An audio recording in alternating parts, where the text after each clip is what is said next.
didn't work, I asked you all to stand up, and I'm glad I came back, I found you were still standing.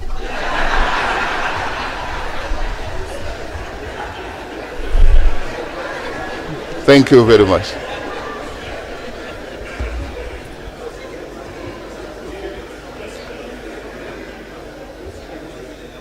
Procedure before we begin, anything?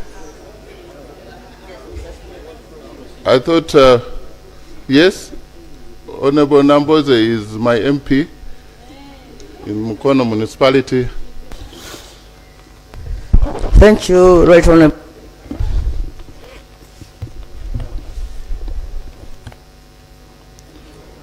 And this row, I'm being told on this row, the first and second row, you may not be able to access the microphone because of what happened was actually short circuiting. Somebody pressed the microphone. Right Honorable Speaker, I refer to Rule 9 of our Rules of Procedure, which provides that, Right Honorable Speaker, that every member shall, as far as possible, have a seat reserved for him or her by the Speaker.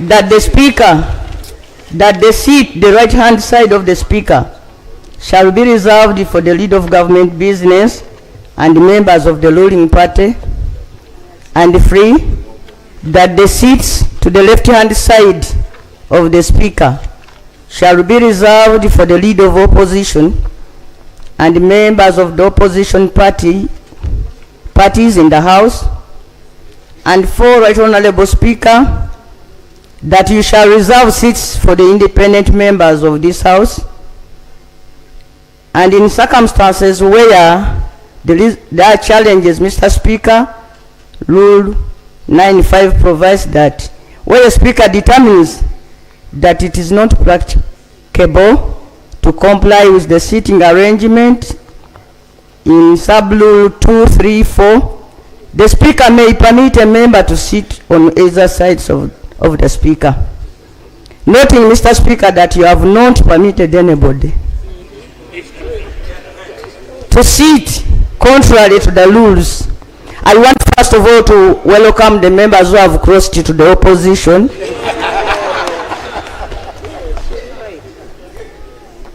Because, Mr. Speaker, I did not hear you welcoming people, allowing people to sit on this side.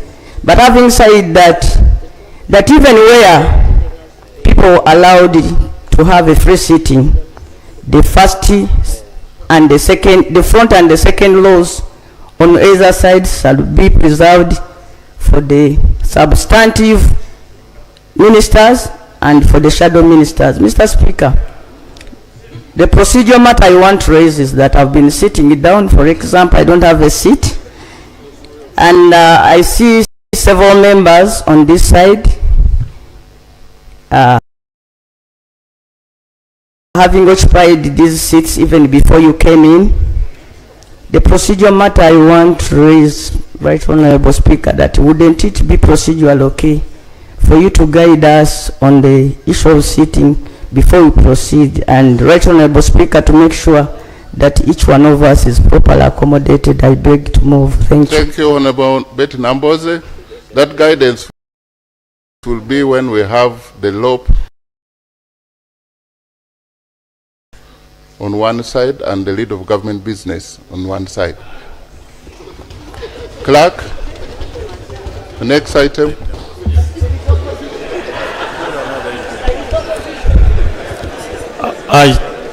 Item 3. Item 3 on the order paper. To item 3, I understood what Honorable Namboze raised, and my ruling actually is saying we still don't have leader of opposition, and neither do we have a leader of government business.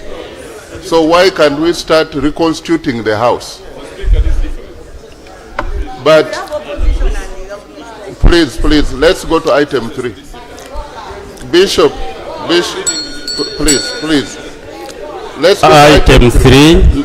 on the other paper. Let's have this side will resolve most of the procedure issues here. Item 3 on the other paper, motion seeking parliamentary approval of the appointment of the Vice President in accordance with the Article 1082 of the Constitution of the Republic of Uganda.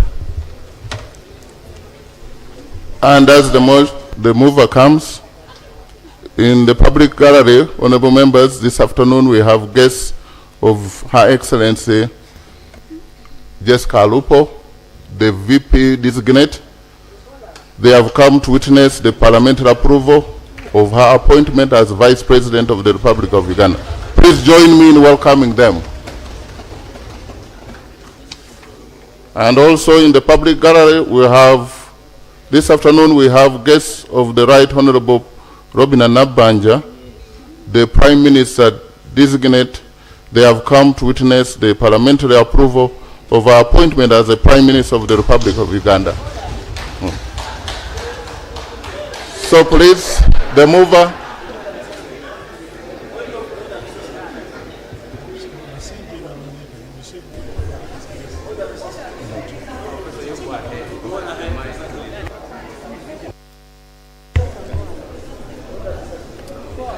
Right Honorable Speaker. Honorable, the mover. Right Honorable Speaker, honorable members of the 12th Parliament.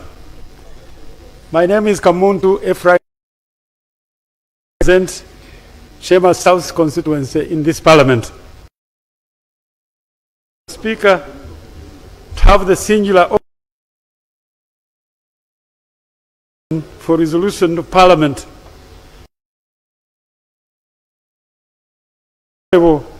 Major District Woman Representative Katakwi District as Vice President of the Republic of Uganda.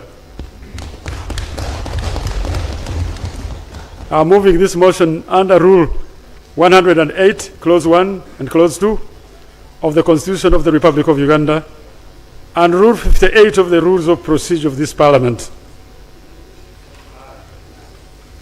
Right Honorable Speaker, whereas Article 108, Clause 1 and Clause 2 of the Constitution of the Republic of Uganda provides that there shall be a Vice President of Uganda appointed by the President with the approval of Parliament by a simple majority. And whereas under Article 108, Clause 4 of the Constitution, a person qualifies for appointment as Vice President if the person possesses the qualifications prescribed for the office of President by Article 102 of the Constitution, being that the person is a citizen of Uganda by birth, is a registered voter, and has completed the minimum formal education of advanced level standard of or its equivalent. Aware that His Excellency the President of the Republic of Uganda has, in exercise of the powers conferred upon him by Article 108 of the Constitution, appointed Honorable Major Retired Alupo Jessica Rose Epel, District Woman Representative Katakwi District, as the Vice President of the Republic of Uganda.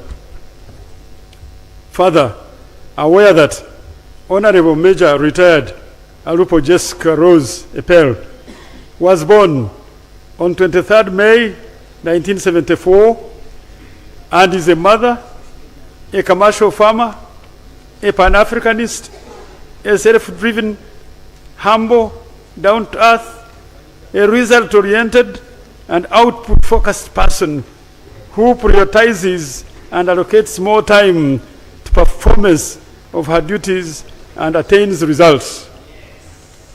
Noting that Honorable Major Retired Alupo Jessica Rose Epel is a determined scholar who believes in continuous learning through both informal and formal settings, and possesses the following education qualifications which make her eminently suitable for appointment as Vice President of the Republic of Uganda.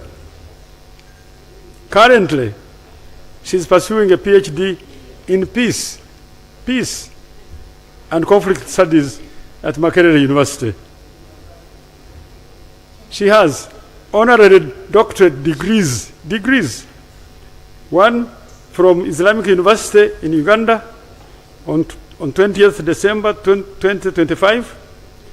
Honorary PhD in science awarded by Shenyang University in China on 27th May 2015. Master's degree in international relations and diplomatic studies from Makerere University from 2010 to 2013. A master's degree in management studies from Uganda Management Institute from 2009-2010. Bachelor of Arts degree with honors in political science and religious studies from Makerere University, 1994 to 1998. Postgraduate diploma in public administration and management from Uganda Management Institute. Uganda Advanced Level Certificate of Education from Ngola High School from 1992 to 1994. She has a Uganda Ordinary Level Certificate of Education from Kangole Girls School from 1988 to 1991, and has a primary school certificate from Upton Primary School, Katakwi, from 1981 to 87, noting that Honorable Major Retired Arupo Jesk Rosepel is a patriot who served in the Uganda People's Defense Forces and retired at the rank of a major and attended the following army courses. Officer Cadet Source at Jinja Military Academy, intake 05, long, not short. Long, 1998 to 1999.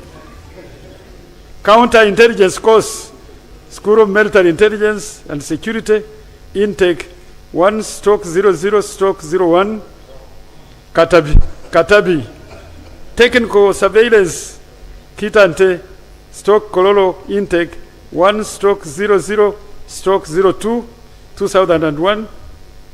Right Honorable Speaker, further noting that Honorable Major Retired Alupo Just Rose Epel has served her country with dedication and distinction in the following capacities.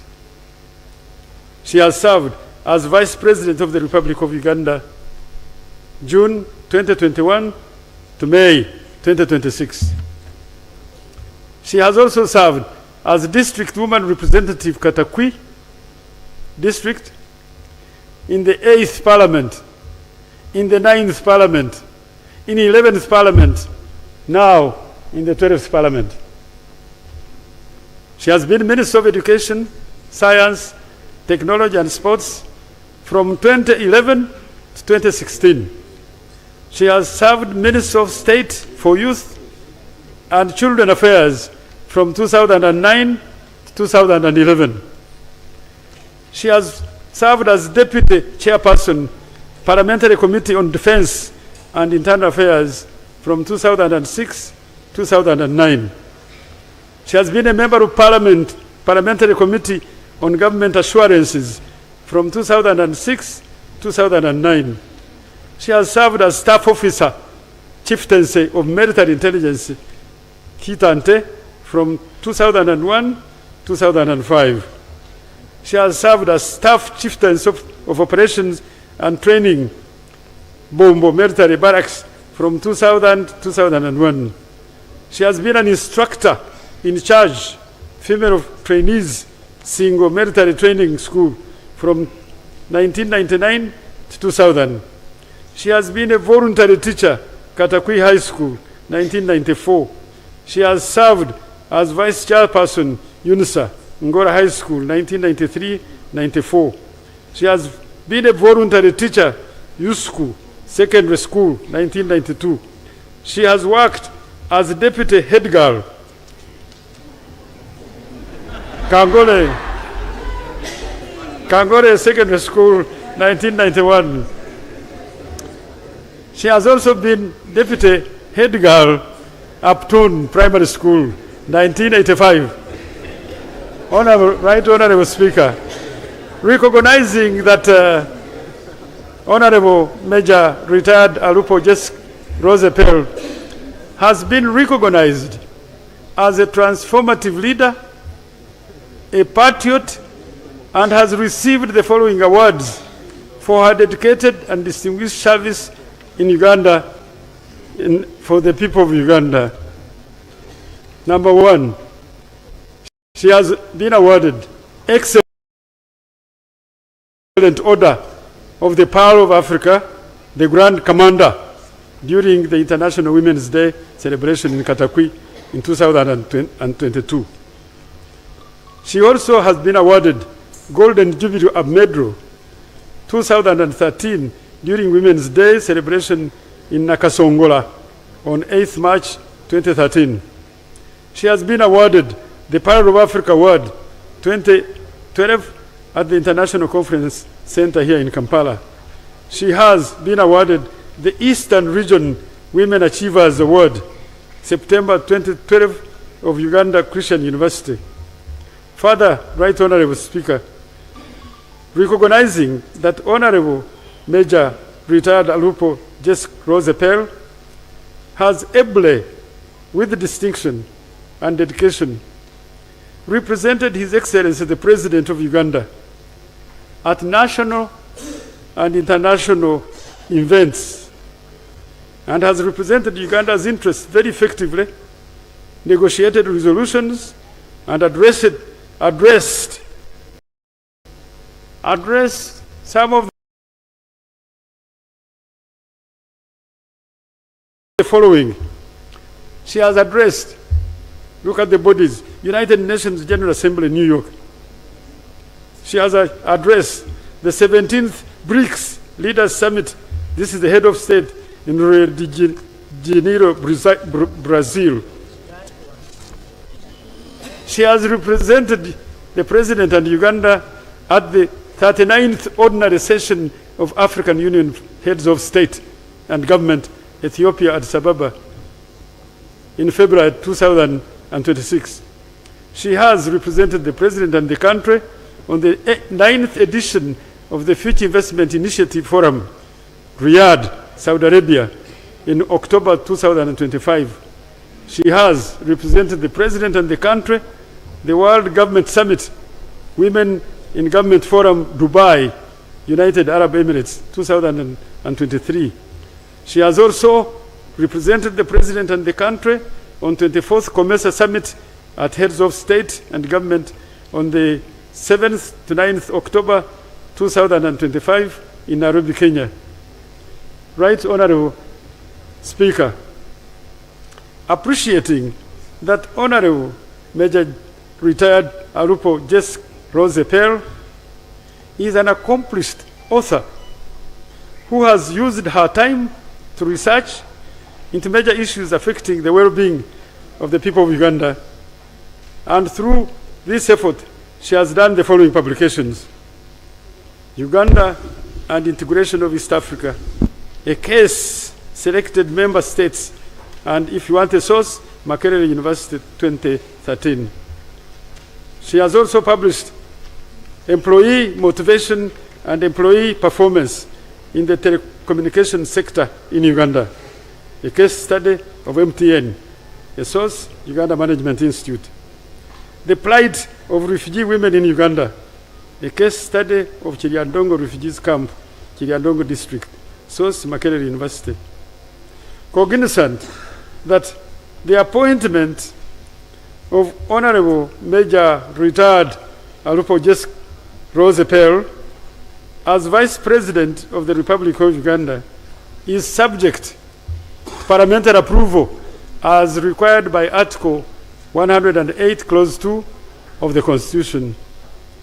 Right Honorable Speaker, now therefore be it resolved that Parliament, in accordance with Article 108, Clause 2 of the Constitution of the Republic of Uganda, approves the appointment of Honorable Major Retired Alupo Jess Rose Pearl, District Woman Representative Katakwi District, as Vice President of the Republic of Uganda.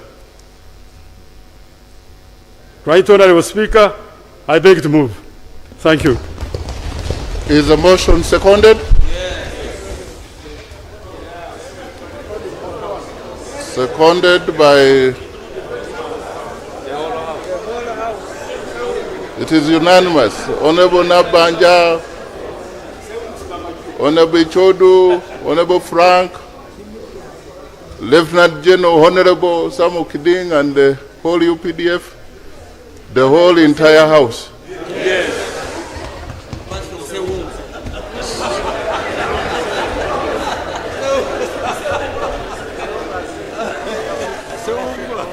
Can I,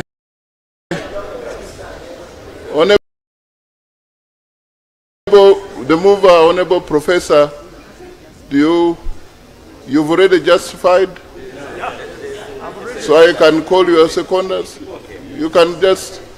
I'm ready to justify, yes. Yes, please. Thank you.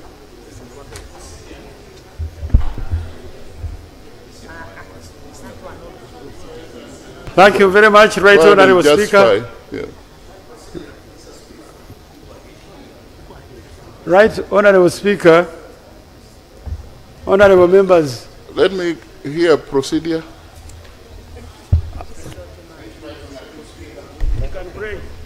Right Honorable Speaker, I appreciate the move of the motion. I also give due respect to Her Excellency, Honorable Jessica Lupo, for the tremendous work done. The procedure question? It diminishes my sense, Right Honorable Speaker, given all that said, that if whether we should go contrary to our rules. Right Honorable Speaker, Rule 86, particularly Sub-Rule 3 of our Rules of Procedure, in determining whether a discussion is out of order on the ground of anticipation, the Speaker shall have regard to the probability of the subject matter in anticipation being brought before the House within a reasonable time. Right Honorable Speaker, whatever has been brought in here in the motion. Which rule are you referring to? 86, Rule 3, Sub-Rule 3. Right Honorable Speaker, it's against debate in anticipation for any motion before the House. And whatever has been discussed in here, the trips, the representation, the academic papers, there is no any evidence here laid before table that it is accreditable. And should we debate and go on by anticipation, Right Honorable Speaker? Isn't it procedurally right that he accord us reasonable time for the move of the motion to present evidence of whatever is being discussed upon, so that this House recommends and approves, not in abeyance? I think the rule you cited is misplaced and irrelevant. We are not in anticipation. Because if you were to raise that, you should have asked from the communication of the chair. I'm the one who said I have received communication from the president. Please, Honorable Kamuntu. Honorable Kamuntu. Order, Right Honorable Speaker. thank you very Mr. much. Speaker, point of order.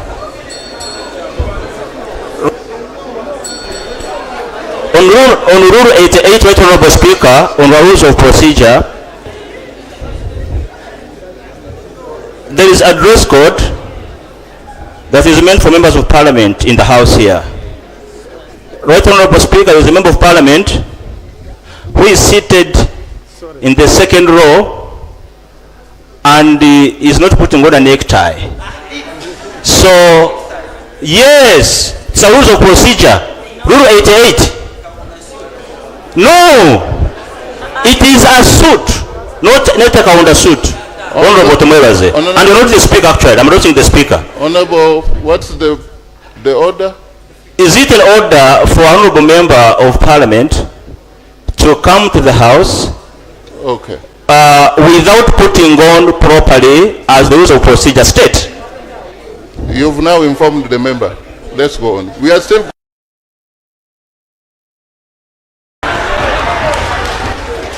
Thank you for conducting him.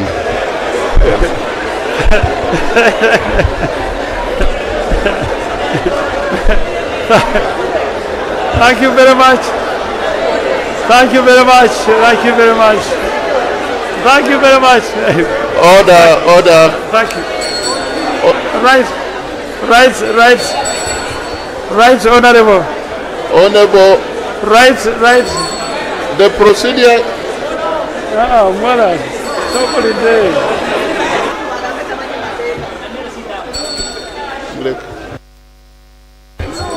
Right, Honorable Speaker. I'm raising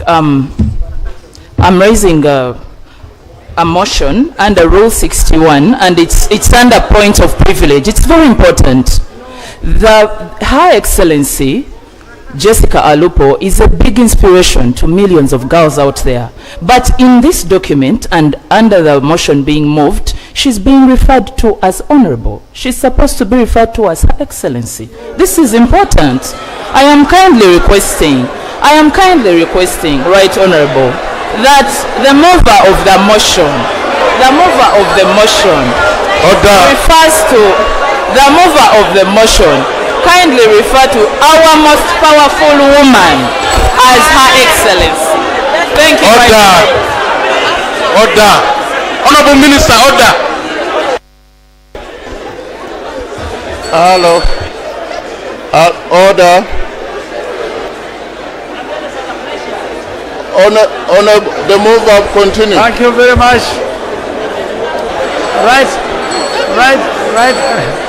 Right, Honorable Speaker. Can we have the order in the house? Right.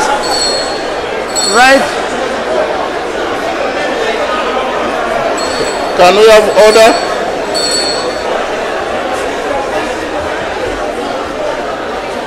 Right, Honorable Speaker. Can we have order? Order.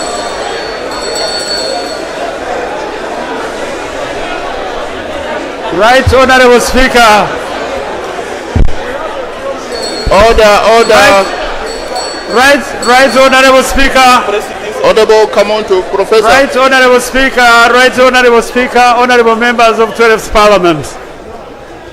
Permit me to give a justification for the nomination of the Vice President. Honorable Speaker, Right Honorable Speaker, Honorable members, colleagues. In accordance with Article 108, Clause 2 of the Constitution of the Republic of Uganda, the President shall, with the approval of Parliament, appoint a Vice President. This constitutional requirement ensures that appointment carries both executive authority and parliamentary legitimacy. The nominee, Honorable Major Retired Jessica Alupo, embodies the qualities and experience befitting the high office of Vice President. Her appointment merits parliamentary approval, and I want to give reasons why this should be so. Number one, proven leadership in government. Right Honorable Speaker,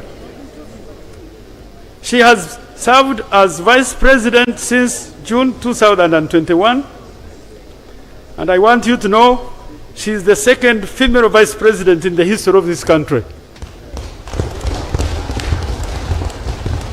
And let's admit it, for the President to be reappointing her for the second term shows that she has been tried, she has been tested, and she has been found worthy being a Vice President of this country. She has been Minister of Education, Science, Technology and Sports, and she has been Minister of State for Youth and Children Affairs. These roles demonstrate her ability to manage complex portfolios and deliver results. Number two, look at her legislative experience. She has been a woman member of parliament for Katakwi district across multiple parliaments. She has been a member of parliament for 8th parliament, a member of parliament for 9th parliament,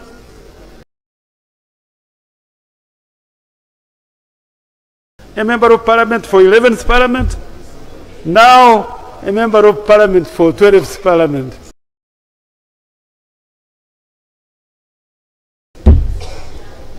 Tell me how many have done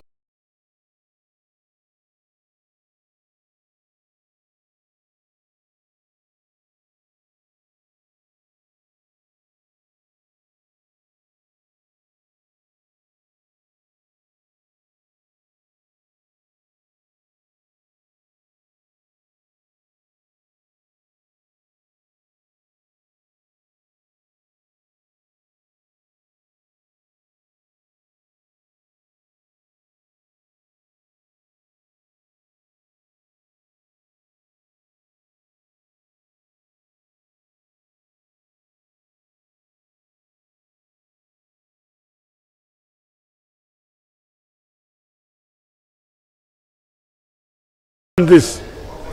She has and conflict studies, underscoring, this is the point, underscoring the commitment to continuous learning and conflict resolution. Now, on regional and international engagement, I want to point out she has addressed global platforms, and this is point, national recognition.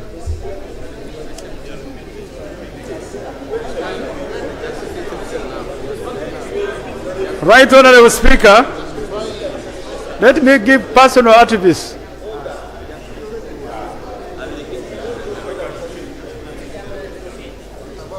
Honorable Sewungo. Mr. Speaker, sir, with due respect, and one of the senior members and ministers of Uganda have seen from Obote 1, Obote 2, Honorable F.I.M. Kamont, he has moved this motion very well, and he gave us a very good soft landing for passing this vice president, who is well known. But he's giving another repetition. It's in order to continue repeating what he said before, spoiling the good soup he had prepared before.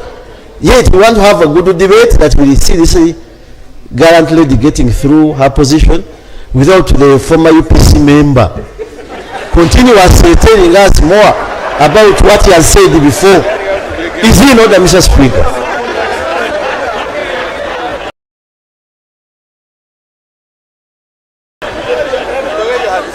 Professor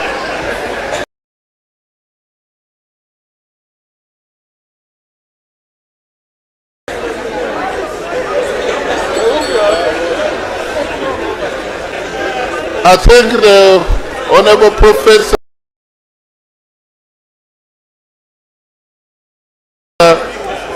he was doing that for emphasis, but the Honorable Member is saying they are ready.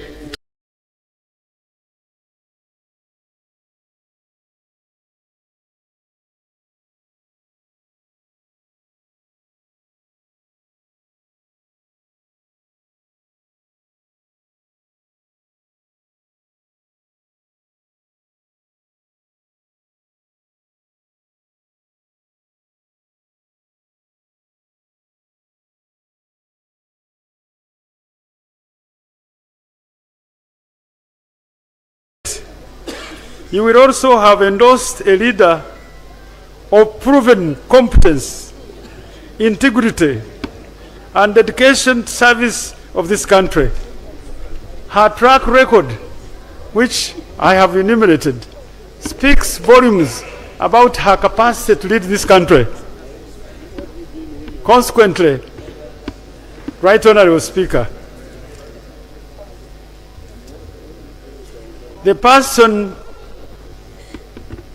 fortunately, the person I'm speaking about is right here before you.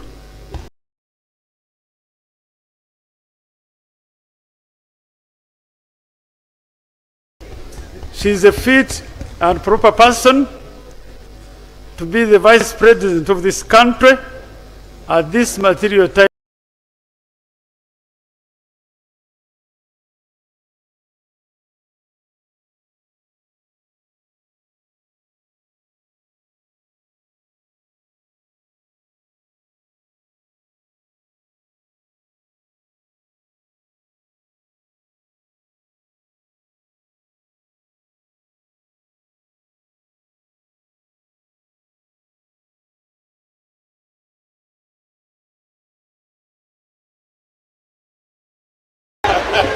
Thank you. Can we have the seconders, Honorable Minister Kabanda and Honorable Lamwaka Catherine and Honorable Ichodu David Calvin?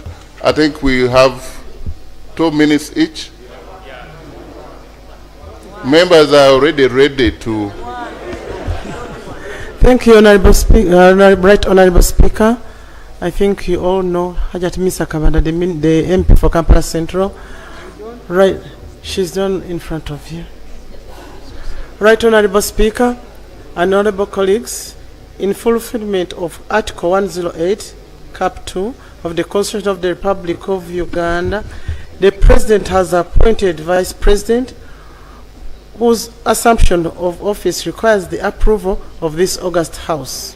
Today we are called upon not only to uphold the Constitution but also to affirm our collective commitment to effective governance and national stability. The nominee before us, Honorable Major Retired Jessica Rose Alupo, is a leader of proven competence, integrity, dedication, and dedication. Her record speaks for itself. She has served with this nation with distinction as Vice President since 2021. And prior to that, as Minister of Education, Science and Technology and Sports, as well as the Minister of State for Youth and Children Affairs. In Parliament, she has represented the people of Katakwi district across multiple terms, contributing to legislation and oversight with diligence and patriotism. Her background in the military and security sector, including service in military intelligence and as an instructor in single training school, equips her with discipline and resilience, qualities indispensable for leadership at the highest level. Academically, she holds advanced degrees, as this Honorable Kamut has stated. Honorable Alupo has carried Uganda's voice to the world stage, addressing the United Nations General Assembly, the African Union, COMESA, BRICS, and other international forums. She has been recognized with national honors, including the Excellent Order of the Pearl of Africa Grand Commander and the Golden Jubilee Medal, affirming her contribution to national development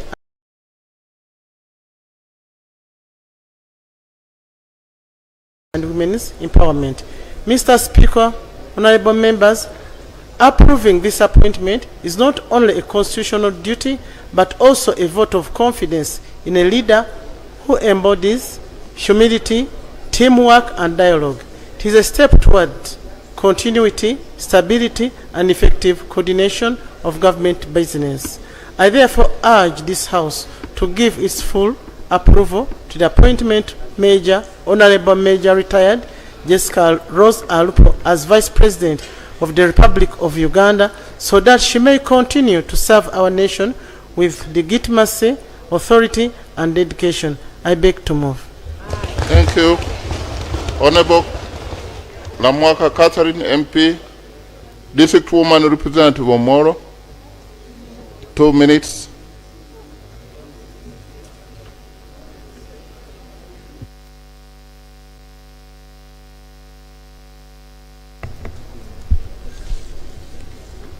Right Honorable Speaker and honorable members, I rise to second the motion that has been moved for a resolution of Parliament approving the appointment of Honorable Major Retired Alupo Jessica Rose Pell, District Woman Representative, Katakwi District, as Vice President of the Republic of Uganda.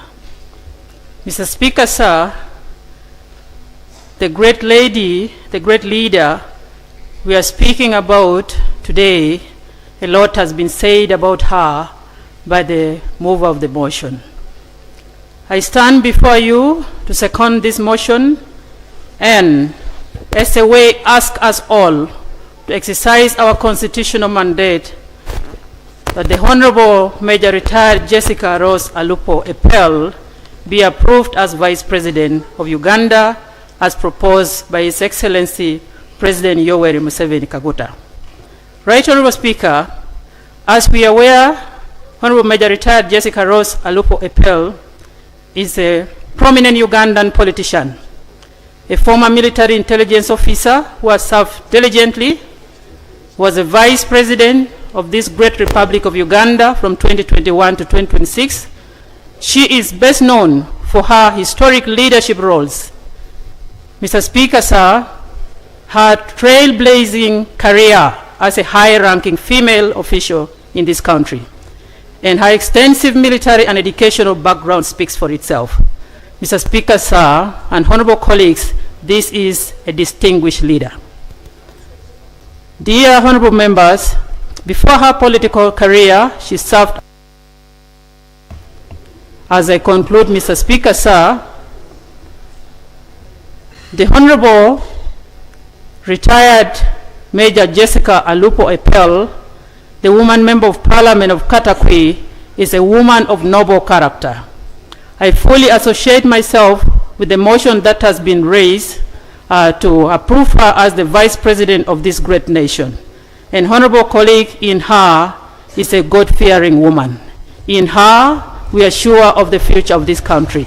In her, we are sure of our complementary role to the President of the Republic of Uganda, delivering Uganda to the high middle income economy. I beg to move, Mr. Speaker. Thank you. Honorable Ichodu. Two minutes.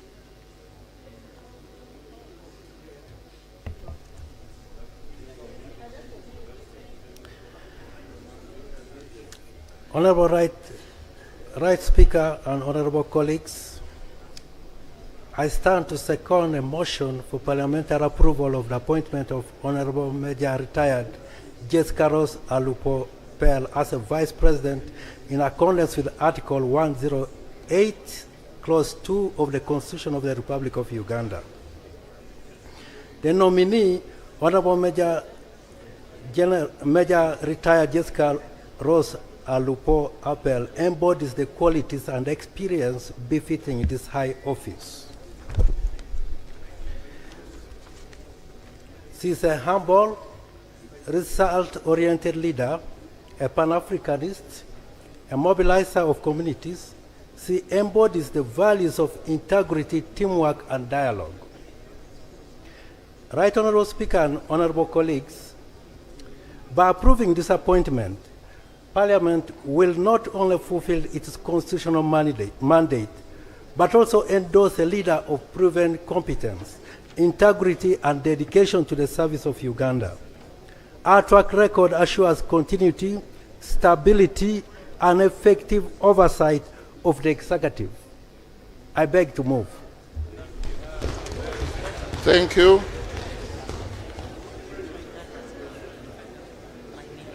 I now want to put the question. And I want to guide that to determine the simple majority, we shall use by show of hands. And we shall do it row by row. And I want to, not by voice, and I want to ask the clerk to have his people.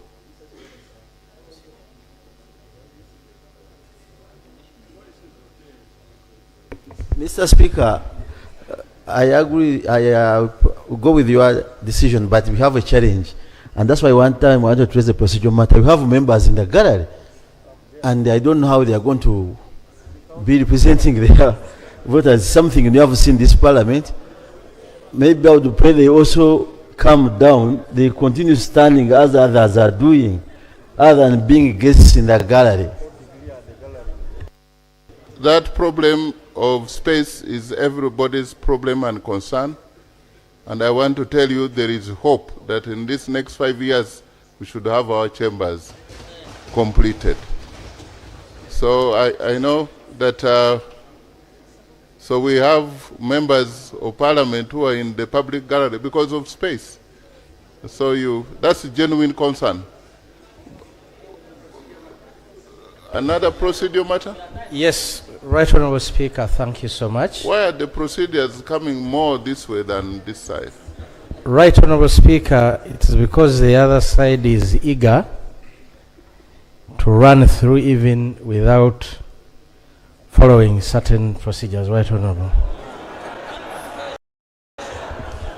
Right Honourable Speaker, my name is Patrick Nsambo Shabe. I represent the people of Kasanda North. I'm raising on a procedural matter, Right Honourable. This is a motion that has been presented to this House. My expectation is that after the motion, after the secondment, there is some debate about the matter, Right Honourable. But Right Honourable Speaker, why I rose up on a procedural matter, I saw you going direct to putting the question, yet not all members may be agreeing with the motion. So Right Honourable Speaker, are we proceeding well if you don't allot time for debate of this motion? Thank you. This is my ruling. When the mover was moving the motion, there was a complaint this side that we are delaying the decision, the approval. And I didn't want the speaker to be accused of delaying this process. But if Honorable Nsamba, you have an objection to the motion, move. You can debate. You can say what you have to say. But also, the word of caution, some exercises, you should restrict yourself when it is an exercise in futility.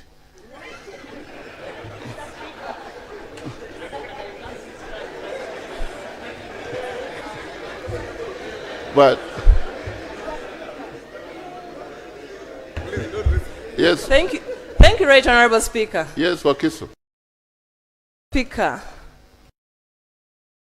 the pulse key, and that's why actually at the end of it all, much as we're going to put a question, you will find that it is likely going to be consensus. But that aside, and my matter I'm raising, given that I'm a shadow minister of gender designate, and I comfortably raise on matters of women.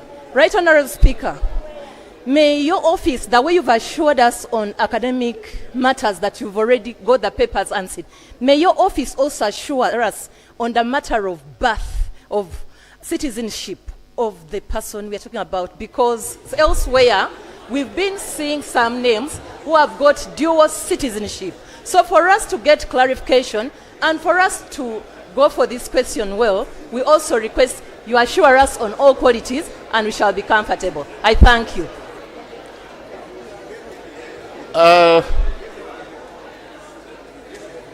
I appreciate your concerns as a member of parliament, and I would be glad, and this house would be glad, for you to counter the motion. They've moved a motion indicating she's Ugandan. She studied in Ugandan. If you have a contrary information, bring here.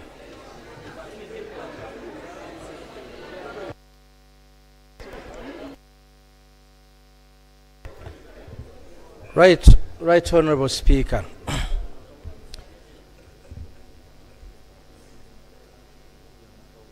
Right Honorable Speaker, debate in this House should really not be about those who are against. I know there are so many members out there who have nice words about Honorable Jessica Alupo. When Honorable Seungu came out to say we are out of, we wanted to, we complained about the time issue. Honorable Seungu was saying ample time should be provided for debate. Right, Honorable Speaker. Having said that. Was that in this parliament? Yes, that's what Honorable Seungu said. Right, Honorable Speaker. Having said that, it looks like the opportunity you've accorded it only for those that want to travel a futile lane, as you have described it. And I want to say one thing, that the Vice President... You have my permission to say two things. Thank you very much, Right Honorable Speaker. Right Honorable Speaker, the two things you have permitted me are these. The Constitution of the Republic of Uganda creates the office of the Vice President, and it sets out clearly the roles of the Vice President. And the person nominated has been a Vice President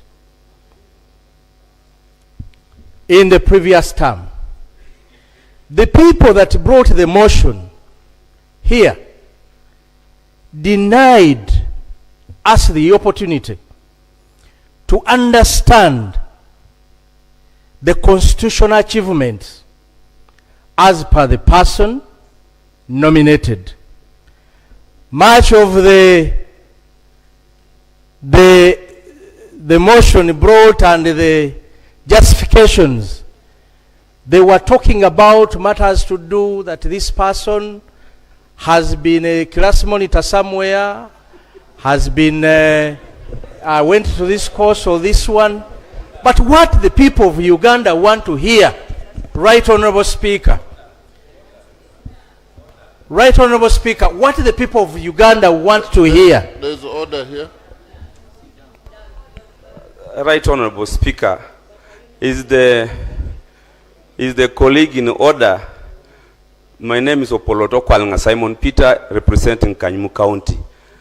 Right Honorable Speaker, is the colleague in order to start lying to us that the seconder and the nominator mention anything to do with class monitor anywhere?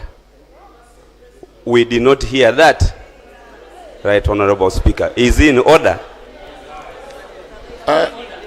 Honorable, trying to demean the person of the Vice President, really. Honorable Samba, and this is to colleagues as we are undergoing through this induction and orientation. I must apologize for asking you, giving you permission to say two things. I'm sure this last one is, the second one is not what you were prepared to say. Because on the record, there is nowhere where a matter of class monitor was mentioned. And honestly, I thought as you rose, you would do, is a senior member of this House, and I thought it would be substantive enough, either for or against. But now hearing him, I do not know whether he's for or against. Why don't you allow the motion, a question to be put, so that we have a vice president? Because I also have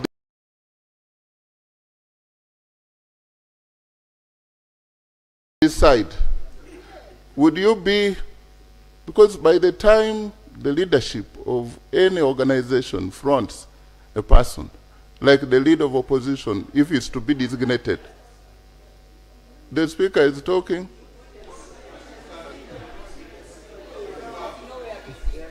Come and sit near. Okay. So, Honorable Musamba, I think you've concluded. Yeah. Right, Honorable Speaker. I had not concluded. Actually, I had just started.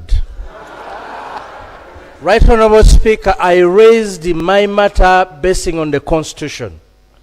I don't know why my friend, a senior colleague, out of the matter I was raising, he only had the example. I don't know why.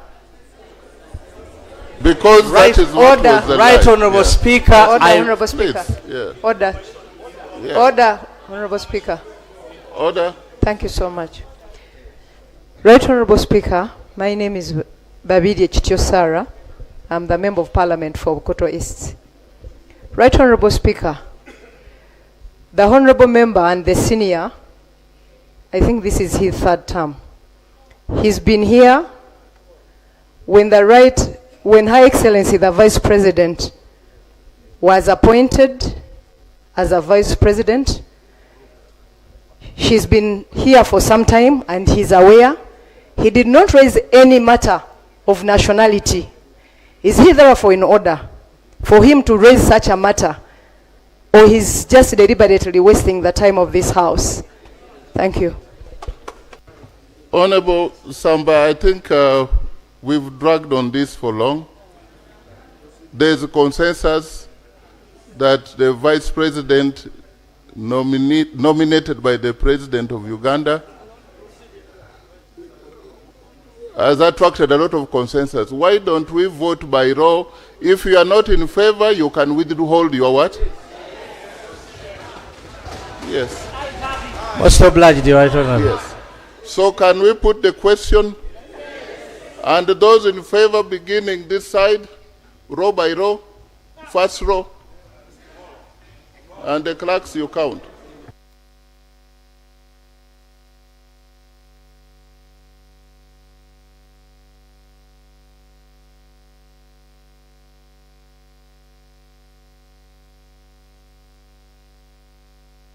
Second row.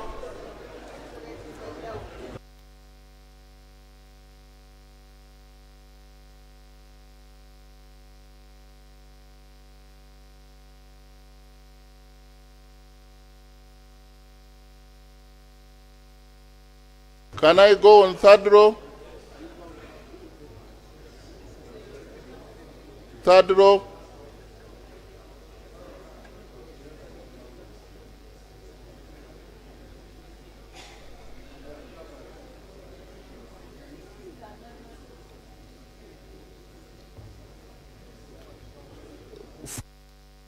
Fourth row this side. You're raising your hand in favor of the motion. That means you are saying yes.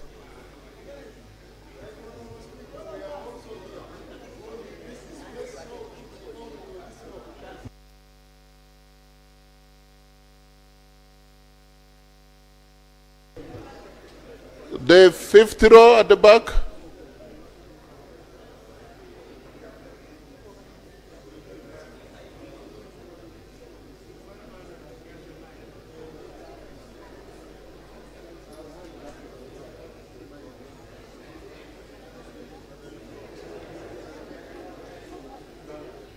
And the rows in front of the speaker.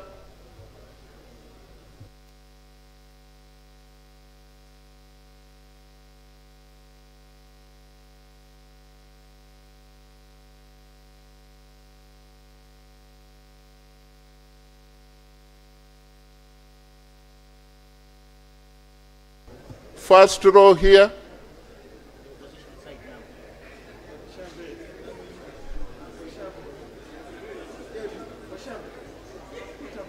Keep until I announce another row.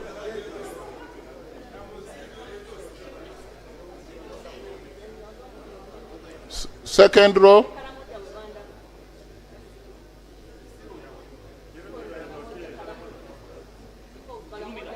Keep your hands up until...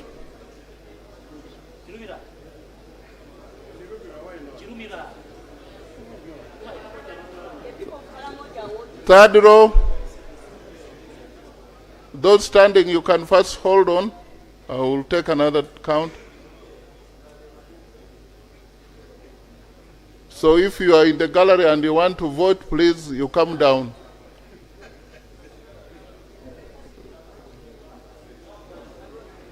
Third row, keep your hands up. Fourth row.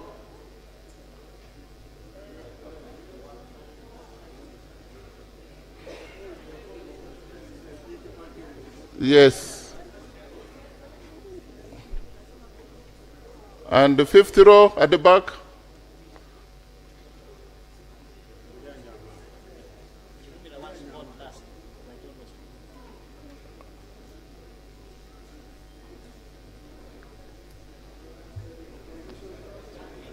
And the standing row.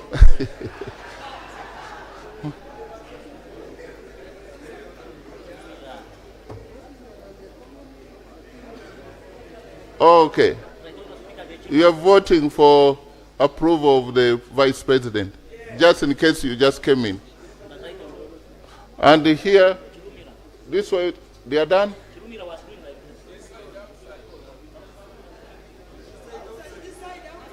There are these who have just come. Honorable Sis Namujo and the group, and Honorable Msasizi, and Honorable Ngola, and the Busia municipality. Show the hand, show the hand. It's not anything that we want, there is a winner or loser.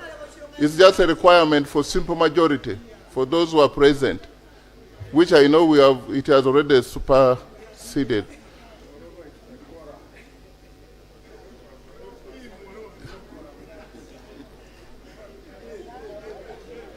You are done?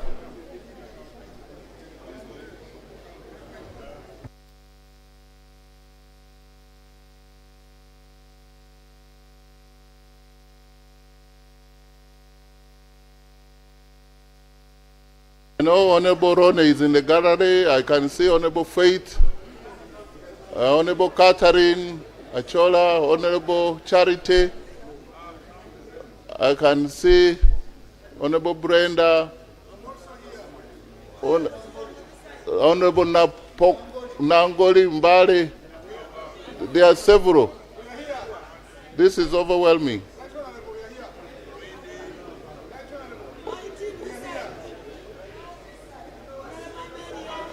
Honorable Ahol, Betty. Yes, Honorable Segumire.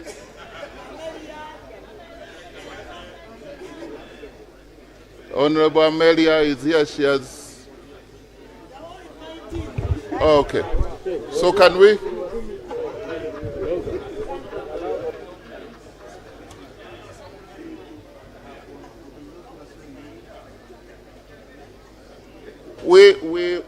We want those who have not raised their hands, those against, we could also find out, because you may, let's know. Let's begin those who are against on this row, the first row. Honorable Joel, I know you are going to vote no.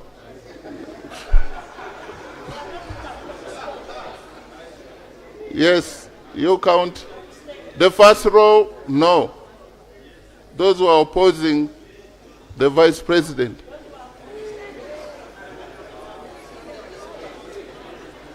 Second row.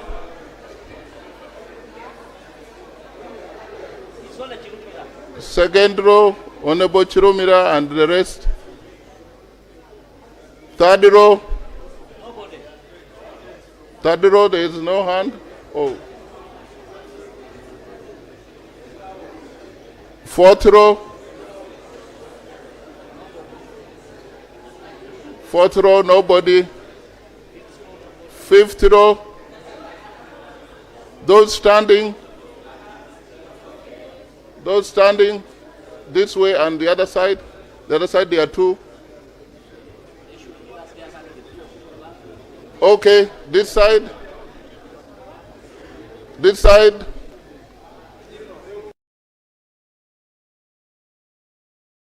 Don't vote twice.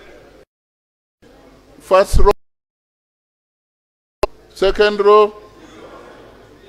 Third. Fifth row. The middle rows. The standing. This side. Look.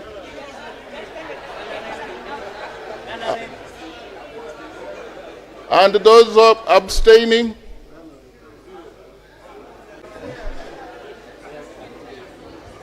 Second row, those abstaining.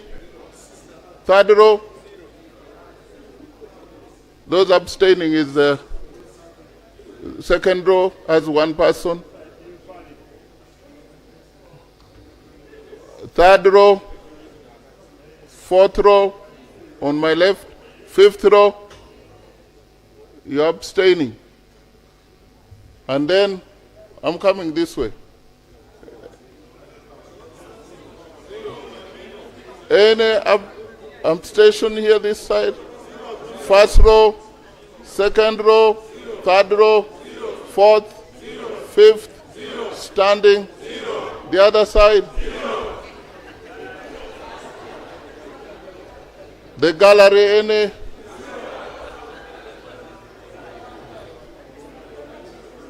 That's what democracy demands, that we make everybody to participate.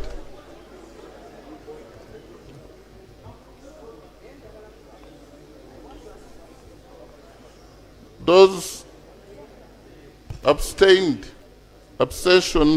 there are 4. Those against, 18. Those for, 325. So the motion is carried. Congratulations, Your Excellency, Vice President.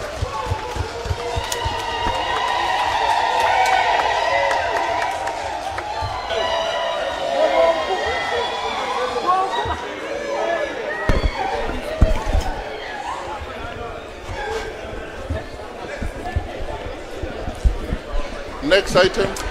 Item number 4 on the order paper, motion seeking parliamentary approval of the appointment of the Prime Minister and lead of government business in accordance with Article 108A, Sub-Article 1 of the Constitution of the Republic of Uganda.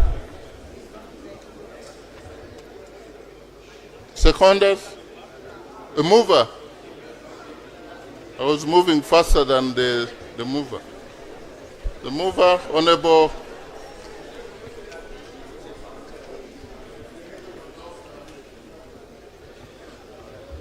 Jane Ruth Acheng Ochero, District Woman Representative, Lira City. You have about 5 minutes. Thank you, Right Honorable Speaker. Right Honorable Speaker, allow me first of all to start by congratulating you and the Deputy upon ascending to that chair, and also congratulating all the members for swearing in successfully. Like you have said, Dr. Jane Ruth Acheng is my name, the woman MP of Lira City, and I rise up to move a motion for a resolution of Parliament approving the appointment of Honorable Nabanja Robina, District Woman Representative, Kakumiro District, as the Prime Minister and Leader of Government Business in Parliament, under Article 108A of the Constitution of the Republic of Uganda and Rule 58 of the Rules of Procedure of Parliament. Whereas Article 108A, subsection 1 of the Constitution of the Republic of Uganda provides that there shall be a Prime Minister who shall be appointed by the President with the approval of Parliament by simple majority from among members of Parliament or persons qualified to be elected members of Parliament. And whereas under Article 108A, subsection 2, Part A of the Constitution, the Prime Minister is the leader of government business in Parliament and is responsible for the coordination and implementation of government policies across ministries, departments, and other public institutions, and performs such other functions as may be assigned to him or her by the President, or as may be conferred to him or her by the Constitution or by law. Aware that His Excellency the President of the Republic of Uganda has, in exercise of powers conferred upon him by Article 108A, subsection 1 of the Constitution, appointed Honorable Nabanja Robina, District Woman Representative, Kakumiro District, as Prime Minister and leader of government business in Parliament. Noting that Honorable Nabanja Robina possesses the requisite qualifications for appointment as Prime Minister as set out in Article 108A, subsection 1 of the Constitution, since A, she is a citizen of Uganda, having been born on 17th December 1969 at Kamusenene, Nkoko Town Council, Kakumiro District. B, she is a registered voter in Kakumiro District. And C, she completed a minimum formal education of advanced level standard and obtained the following academic qualifications. She is a PhD student of public administration, specializing in monitoring and evaluation from Nkumba University. She holds a Master's of Arts in monitoring and evaluation from Nkumba University, Entebbe. She has a bachelor's degree in democracy and development studies from Uganda Matters University. She holds a diploma in democracy and development studies from Uganda Matters University, a certificate in audit management from ESAMI, Arusha, Tanzania, certificate in policy formulation and management from Islamic University in Uganda, certificate in leadership skills and management from Uganda Management Institute, certificate in leadership, economic management and transformation from Nali Chankwanzi, Uganda Advanced Certificate of Education from St. Edward's, Bukumi Senior Secondary School, and Uganda Certificate of Education from St. Edward's, Bukumi Senior Secondary School. Further noting that Honorable Nabanja Robina has the necessary experience to execute the duties and functions of the office of the Prime Minister, having held the following key positions of responsibility in Cabinet, Parliament, and in the local government of Uganda, including Prime Minister of the Republic of Uganda and leader of government business from June 2021 to May 2026. B, Minister of State for Health in charge of general duties. C, Parliamentary Commissioner in the 10th Parliament. D, Treasurer of the NRM Parliamentary Caucus in the 9th Parliament. E, District Woman Representative, Kakumiro District from 2021 to date. From 2011 to date. F, Resident District Commissioner for 10 years, serving in the districts of Palisa, Budaka, and Busia. G, Deputy Resident District Commissioner Palisa District. H, District Councillor representing the people of Nkoko Sub-County in the Chibale District Council, and Secretary for Health and Gender, Chibale District. Recognizing that on the 14th of June 2021, Parliament approved the appointment of Honorable Nabanja Robina as Prime Minister and Leader of Government Business, a position she has held for 5 years. Further recognizing that during her tenure as Prime Minister and Leader of Government Business, Honorable Nabanja Robina A, oversaw exemplary performance in the discharge of government business before the 11th Parliament, as evidenced by the following achievements. 1, 5 legislative programs were presented. 2, 82% of the total bills indicated in the legislative program were introduced. 3, 96% of motions were submitted. 4, 99% of Prime Minister's questions were responded to. 5, 95% of questions to ministers were responded to. 6, 97% of questions for oral answers were responded to. 7, 93% of ministerial statements were presented. 8, 98% of action taken reports by ministers on the resolutions or recommendations of Parliament were tabled. And 9, 100% of Treasury memoranda were submitted. B, has been a pioneering and inspirational leader since she is the first woman to hold the position of Prime Minister in Uganda. C, received global recognition and was declared the 2024 African Female Leader of the Year Award from the African Leadership Organization and the Global Women Leadership Award in New York for advancing socio-economic development and gender equality in Uganda. D, oversaw the efficient and timely execution of government programs which contributed to a reduction in national poverty levels.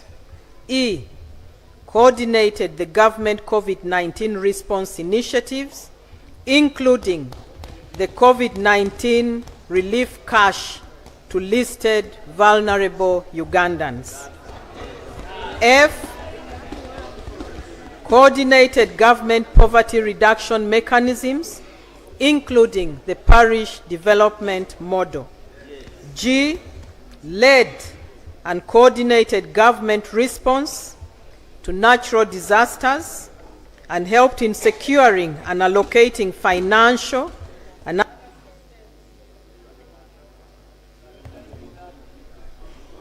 led and coordinated government response to natural disasters and helped in securing and allocating financial and other assistance to high-risk, disaster-prone districts. H, has been a hands-on mobilizer known for her active, grassroots-oriented approach, and she has been widely praised for traveling directly to rural communities to monitor government projects and ensure disaster relief reaches intended beneficiaries. Cognizant that the appointment of Honorable Nabanja Robina as Prime Minister and Leader of Government Business in Parliament is subject to parliamentary approval as required by Article 108A, subsection 1 of the Constitution of the Republic of Uganda. Now, therefore, be it resolved that Parliament, in accordance with Article 108, subsection 1 of the Constitution of the Republic of Uganda, approves the appointment of Honorable Nabanja Robina as the Prime Minister and Leader of Government Business in Parliament. I beg to move. Is the motion seconded? Yes. By Honorable Angura, the Vice President, Honorable Kui, Maria Yanga, this side, Honorable Frank, Honorable Kasaija, money has come. Honorable Kavuma, Honorable this side, Honorable Fungaro, Honorable Wakida Patrick, Honorable Joanna Chom, Honorable Wino Nicholas, Toro County North. The whole house. Honorable Call. So can you just fight briefly? This house is ready to take a decision. So don't delay the... Right Honorable Speaker and honorable members, the justification for approving Honorable Robina Nabanja as Prime Minister and Leader of Government Business is centered on her proven track record of strict government oversight, extensive administrative experience, and grassroots mobilization. Honorable Nabanja has steadily built an impressive public service regime, as elaborated in the motion that I read. She has had a rigorous academic trajectory, from foundational democracy studies to advanced monitoring and evaluation. This has equipped her with the exact analytical, policy, and oversight skills required for executive governance. Honorable Nabanja has a very extensive executive and legislative experience, having been the Prime Minister of Uganda since 2021 and served in the Parliament of Uganda since 2011 to date. This extensive tenure has given her direct insight into the socio-economic needs of rural communities. Her other roles as Minister of State for Health, General Duties, and as the Parliamentary Commissioner in the 10th Parliament, among many others, have provided her with vital management and hands-on administrative experience. Honorable Nabanja's consistent performance in the 11th Parliament solidified her role as leader of government business.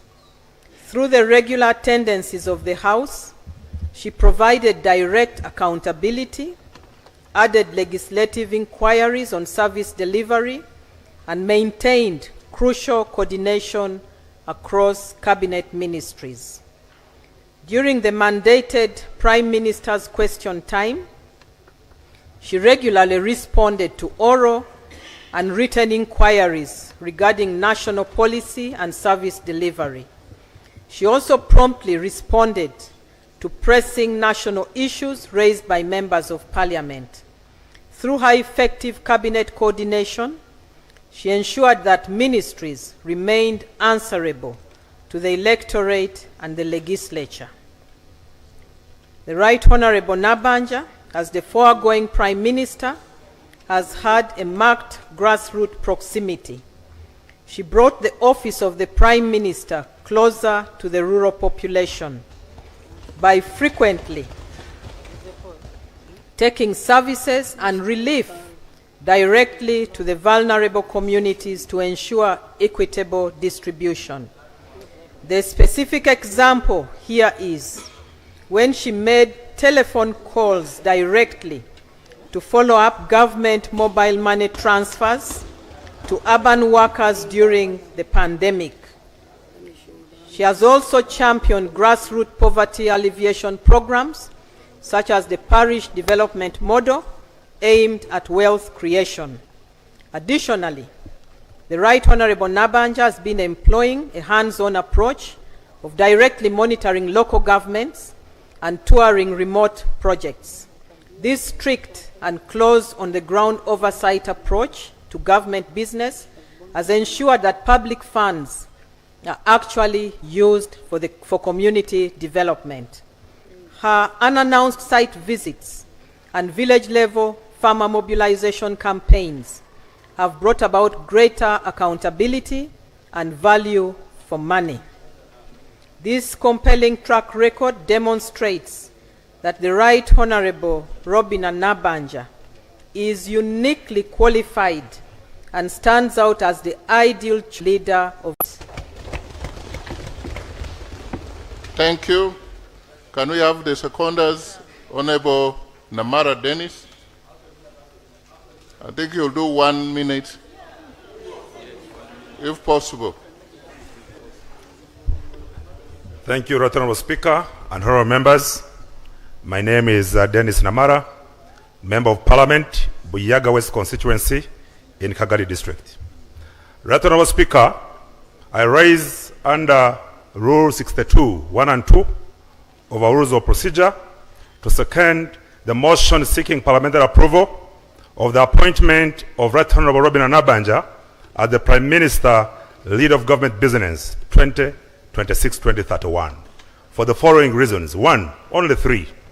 Right Honorable Nabanja's leadership has been central to Uganda's socioeconomic transformation.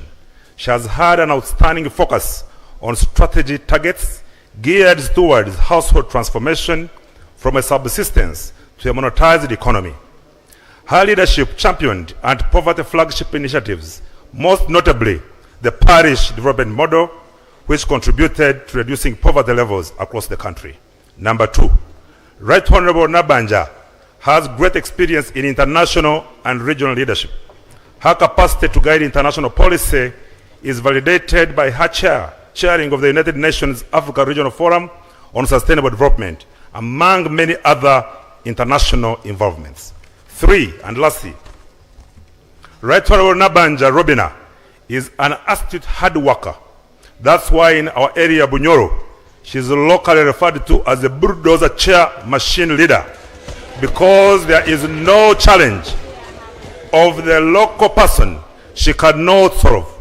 She is a woman of valor, a pinnacle and epitome of political tranquility. She does not circumambulate around challenges of the common man while executing her work, but rather she circumvents them with absolute precision. Right Honorable Nabanja is not a political demagogue in the way she executes, but rather a true stateswoman of our time. Right Honorable Speaker, honorable members, these proven capabilities clearly show why the Right Honorable Robina Nabanja is the right choice of the Republic of Uganda to be approved by this Parliament as the Prime Minister and Lead of Government Business. I beg to submit, Right Honorable Speaker. Thank you. Next, Honorable Nyakun, Esther Davinia, District Woman Representative Nakapiripiriti. Thank you, Right Honorable Speaker. Colleagues, my name is Esther Anyakun, and I'm the Woman Member of Parliament from Nakapiripiriti District, that is in Karamoja. I want to join my colleagues to congratulate you, Right Honorable Speaker, together with the State Deputy Speaker and all members here. Congratulations for joining the 12th August House.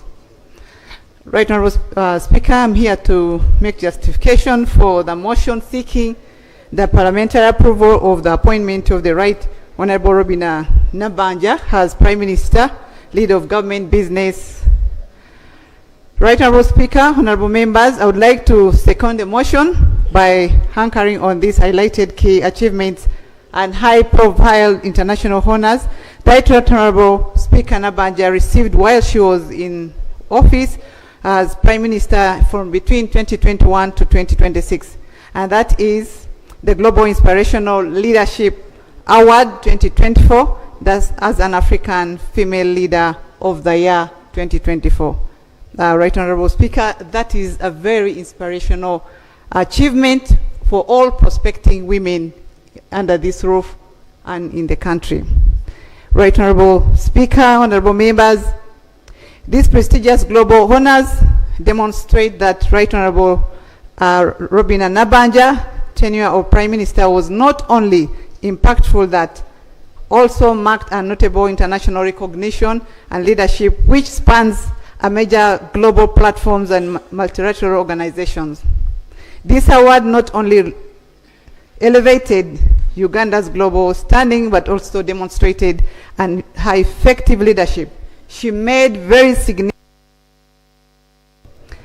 international by amplifying the voices of all global South and championing sustainable development. Consequently, it is evident that the Right Honorable Robina Nabanja possesses executive qualities that need to excel as Prime Minister and leader of government business. Colleagues, Right Honorable Robina Nabanja, I worked with her under her leadership, and she's a superintendent of hardworking in this country.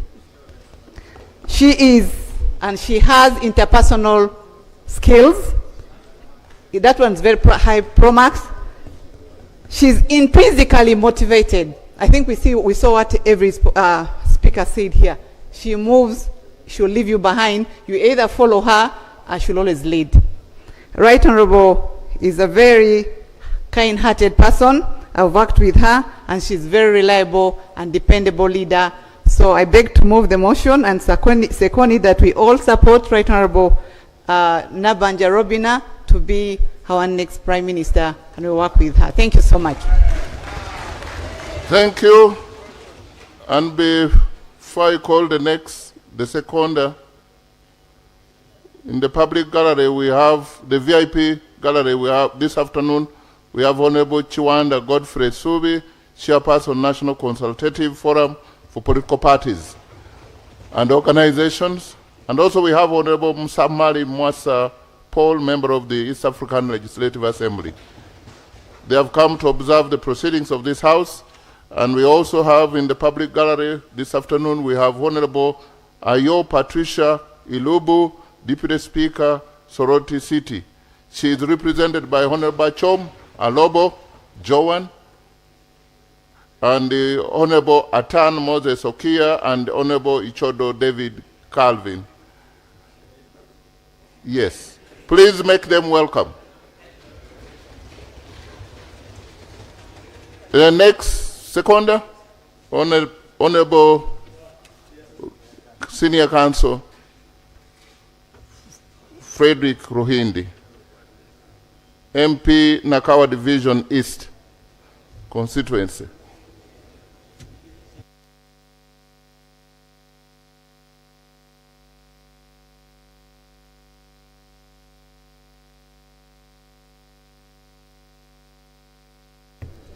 Right Honorable Speaker,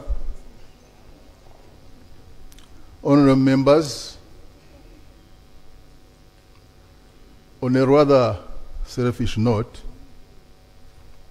I want to thank Right Honorable Robina Nabanja for giving me this maiden speech in this parliament after 10 years.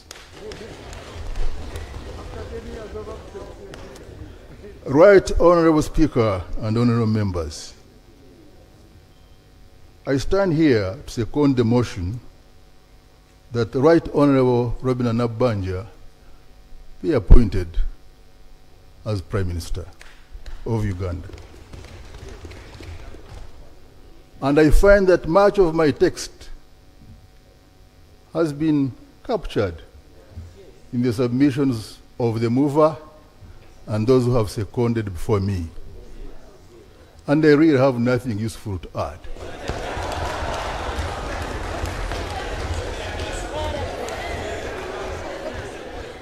Suffice only to say one thing,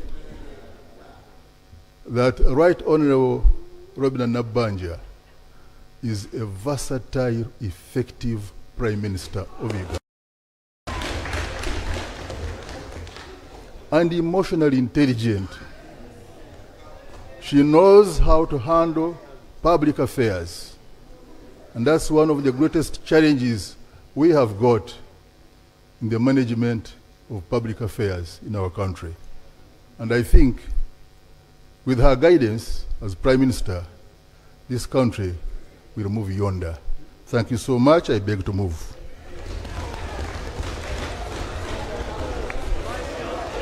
Thank you. I say Honorable Sewungu.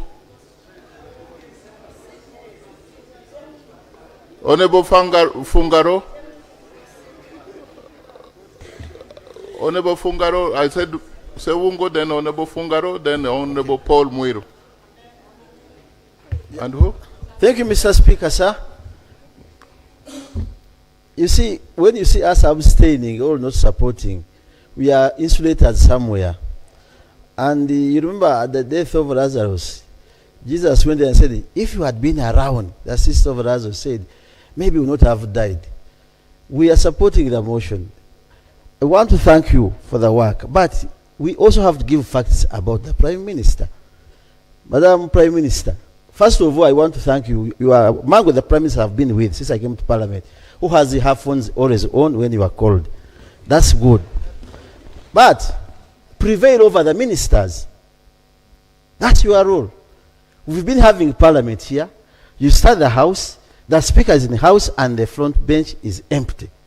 You go to committees of Parliament, you wait for ministers, you invite them, they don't appear. That's the work of the Prime Minister, leader of government business. So integrate your work between the one you do outside and the one of Parliament as a leader of government business. We want that. That will help us perform very well as a members of Parliament. Otherwise, coming to this institution, and you ministers who have been designated, respect the Prime Minister. As you move with your name Majegere, let us see the Majegere on the ministers of government, because they are supposed to do their work. But here we are, you have ministers, they are not around, and the Prime Minister. We had the Right Honourable Mbabas here. I know with your coordination with the Speaker, you can come at any time during the House. There are serious issues that are supposed to be manned and presided over by the Prime Minister. Okay, at 2 you are not around. At 4 be here so that we move on. But we are waiting only for Prime Minister's question time, and the moment that is done, it's the end of the day. So, Madam Prime Minister, in case you get through, because don't be very happy that you are through, because these members can turn around as I've talked now. However, as I conclude, Mr. Speaker, sir, my humble prayer, It is done. most obliged, Mr. Speaker. Yeah. Honorable Fungaro. Yeah, thank you very much, Right Honorable Speaker. I congratulate you. And welcome back. Thank you very much. I am back here, honorable members, after 5 years. We are making permanent records for generations to come. Therefore, it is very important for views of members, particularly who are deemed to be sitting on the opposition side, to be captured when supporting such a motion.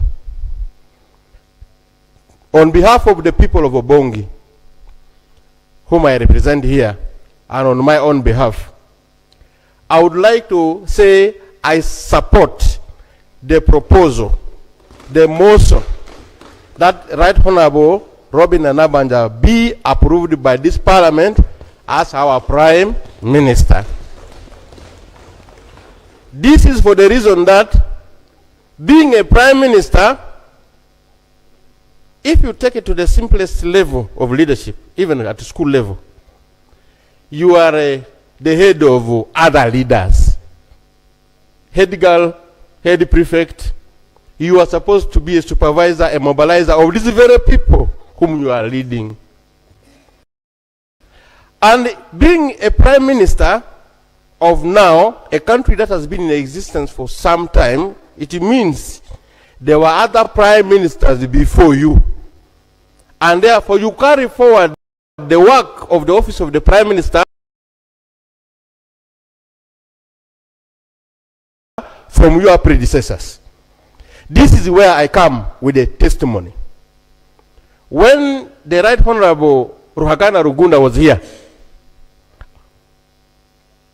as Prime Minister, there were issues which were him as a Prime Minister and General Moses Ali and myself are people of West Nile on the issue of the Koboko Yumbe Moyo Road being tarmacked, supported by the World Bank. When he came, the Prime Minister was not there, but there were some issues which were not captured properly. I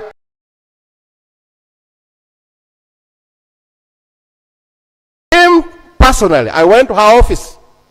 I thought she was going to say those issues were for Ndugu Rugunda. Let them be for that time. Offices are continuous. And I found it very nice that the Right Honorable Robin and Abanja touched buttons here and there, and our issues were put on a streamline very fast. Now our road is being done.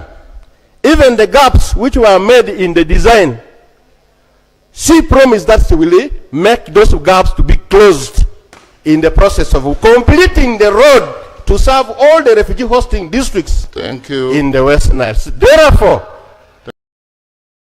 I second her being approved here as the Right Honorable Prime Minister for the Republic of Uganda. I beg to submit. Thank you. Honorable Paul, then the Honorable Malende, Kampala. Can we do 1 minute, since even the seconders? Thank you so much. Right Honorable Speaker and the Honorable colleague. Right Honorable Speaker, I would like to congratulate you upon your election as the Speaker. And I want to say that I want to concede, adding on what happened in Kololo up to here. And I want to pledge my commitment to us serving in this House. Honorable Speaker, I rise to underscore the difference between approval of Parliament under Article 108A and Article 113 and 114. And I want to say, Honorable Speaker, that when the Vice President and the Prime Minister are appointed, the whole House approves the Vice President and the Prime Minister. But when other ministers are appointed under Article 113 and 114, they are approved by the Appointments Committee. My understanding of that, Honorable Speaker, is that the Vice President and the Prime Minister have a bigger duty to conduct themselves in a manner befitting those offices. Term after term, the office of the Prime Minister has been faced with a number of scandals, one after another. And I want to say, Honorable Speaker and colleagues, that my grandmother here, the office where you are, we are tired of seeing that take place. When you are approved by Parliament, you take it serious. Because you shouldn't be having programs where you buy Mabati when there are no structures. That tempted your colleagues to go with the Mabati. Because there are no structures and the Mabati were there. So I only thought that you have a bigger, to emphasize that you have a bigger duty as a Prime Minister to manage your team, that actually they even know what they're supposed to do. Because how on earth would a member of Parliament appointed as a minister end where our colleagues were ending? Order. So it is the duty of the Prime Minister. It's the duty of the Prime Minister. We are here to support the motion, but we want you to know that we are alive to what you're supposed to do as the Prime Minister. I thank you. Thank you, Honorable Malende. And Honorable Mwiru, thank you for conceding. I hope it was a fair game. Right Honorable Speaker, I'm Shamim Malende, the District Woman Representative for Kampala. Right Honorable Speaker, under Article 108A, Clause 2, the Prime Minister shall be the lead of government business in Parliament and be responsible for coordination and implementation of government policies across ministries, departments, and other public institutions, and may also perform any other duties or functions assigned by the President or in line with the Constitution or the law. Right Honorable Speaker, I carry with me here the voices of the people of Kampala regarding the issue that we are handling now. Right Honorable Speaker, there is a public outcry that when our honorable colleagues are given these positions, they could actually be very good leaders, but sometimes they do not have the power and the authority to decide on issues affecting their ministries. And Right Honorable Speaker, that is a very serious issue. And I've heard my colleagues here imploring the Prime Minister and other persons to ensure that they do due diligence, they supervise ministers and all that. We all know that is very important. But Right Honorable Speaker, my procedural issue is, would it then not be procedurally right for the Right Honorable to this House that despite those challenges that are being cited by the public, lack of power, lack of authority to take on the mantle, that she's willing to take on the mantle when approved by this House, yet those challenges may still exist? I beg to. After the approval, she will make a statement. Because right now she doesn't have a locus as a nominee. Yeah.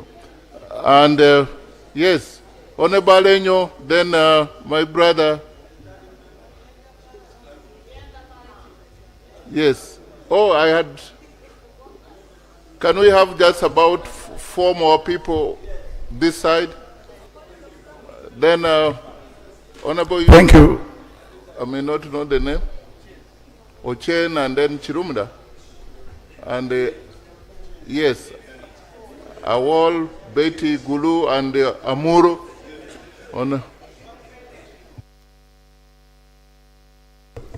Thank you very much, Honorable Speaker. I want to congratulate the Vice President and in supporting the nomination of the Prime Minister, Honorable Marshall Alenyo. I represent the people of Jonam County in Pokwach and I'm independent. Honorable Speaker, if you go into your office, when the people of Jonam were sent away from their Palango land across the eastern part of Pokwach, the people of Jonam lost their land. Up to now, all those women you see running with fish and Onang Nang used to stay across Pokwach. The then President Sibambi wrote a directive about the people of Jonam going back to their land. I want you, in your next term, as the Prime Minister of this beautiful country, to look at that directive, though I support your nomination. Thank you very much. I beg to move. I think you have all the reason to support, and he has already given the task. Yes, one minute. When you are really, now I want those who are opposed. Yeah. Because if we are speaking, because we want to put a question, we need to not just save time, but we need to be relevant for the record. Yeah.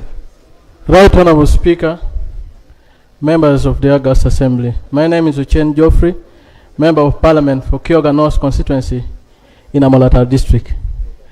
Right Honorable Speaker, I associate myself with the motion moved.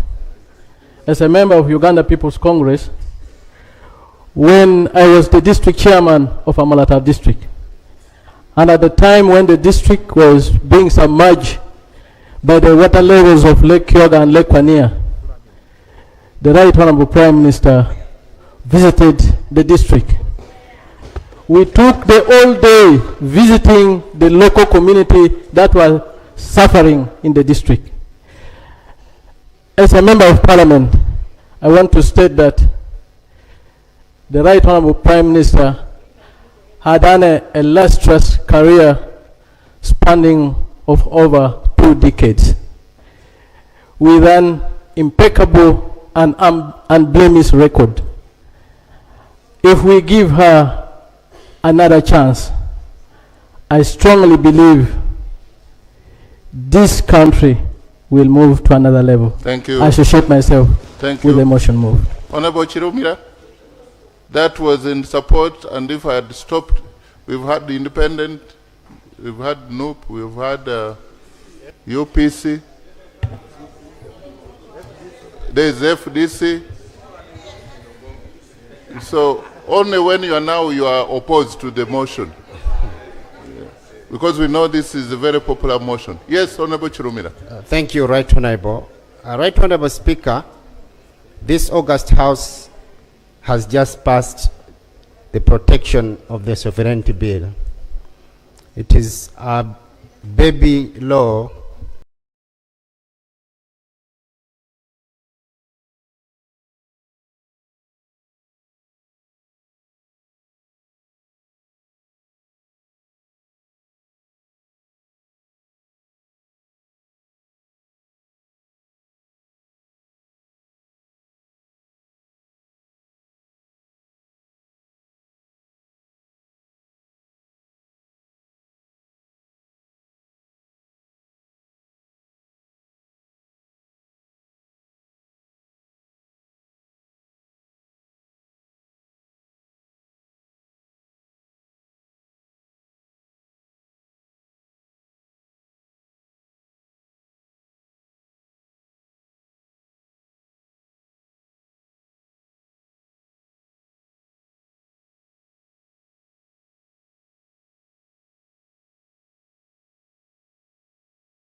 agents. Does it say when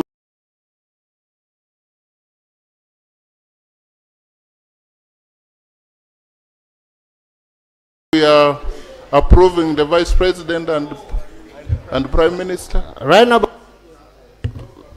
my point is that while we are appointing the Prime Ministers, and by extension the ministers, we need to be privy to the information of their background and where they come from.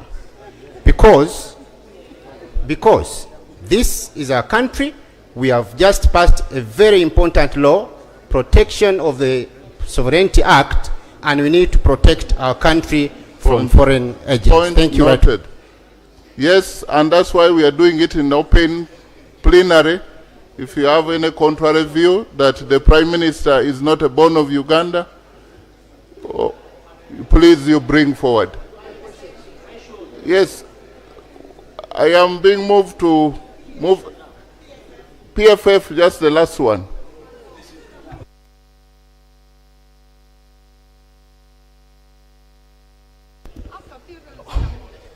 Thank you, Right Honorable Speaker. I would like to join the voices which have congratulated you and your colleague, the Deputy Speaker. And I would like to congratulate all the ministers in the making. It's just 2 or 3 days that you will all be ministers.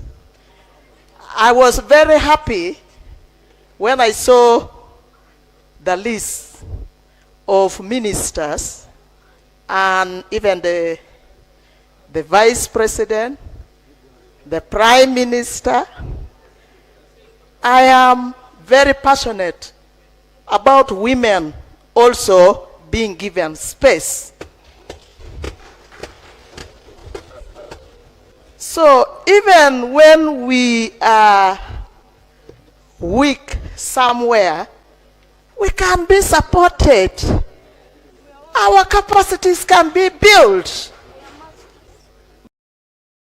But for now, the nominated Prime Minister, she has a proven record for having worked so hard. She worked very, very, very hard. I have never seen a Prime Minister which jumps on a motorcycle. But this one can also jump on a motorcycle if things become very difficult. So that is it. And this is because she wants better for the people of Uganda.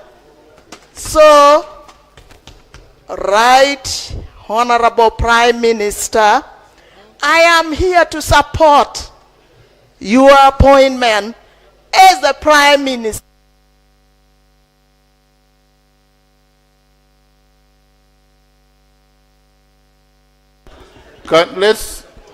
If PFF, a new party, can support. UPC, the oldest party, supports. FDC, Vibrant. ANT supports. NUP supports. No, so DP. Thank you, Mr. Speaker. Oh, there's DP. Let's hear from you, Amuru, and then DP. You are the last. Just in case the Honorable Mao told you something else. Thank you, Mr. Speaker. This being my maiden speech, allow me also to congratulate you upon your successful election. Allow me also to congratulate especially the team on the front bench there. I feel very happy seeing so many women being appointed. And I pray that you all succeed with the approvals. Somebody saying the boy child, but it is 50-50 now. I thank you. Mr. Speaker, I am up to second the motion. Right Honorable, you have worked for this, and it is just right and fitting. Just like a Catholic, we always say it is right and fitting. I pray for you. The last time you were in Amuru, it was not a nice experience. I pray you come to Amuru to finish and peacefully finish what you started. And that is the issue of the Upper land conflict. You're a mother, you're a woman. We have women dying on a daily basis because there's no hospital. The only government hospital in Upper was closed. Children cannot be immunized. So as a mother, I implore you to work on this and come and finish it. Otherwise, I second the motion. Thank you. Honorable Court, DP, the last one, please. Thank you very much, Right Honorable Speaker. I take this opportunity to congratulate you upon your resounding election as the Speaker of this House. Mr. Speaker, I join colleagues to second the appointment of the Right Honorable Prime Minister. Right Honorable Speaker, a lot has been spoken about the Right Honorable Prime Minister. But I just want to confirm one thing: her humility. In the last Parliament,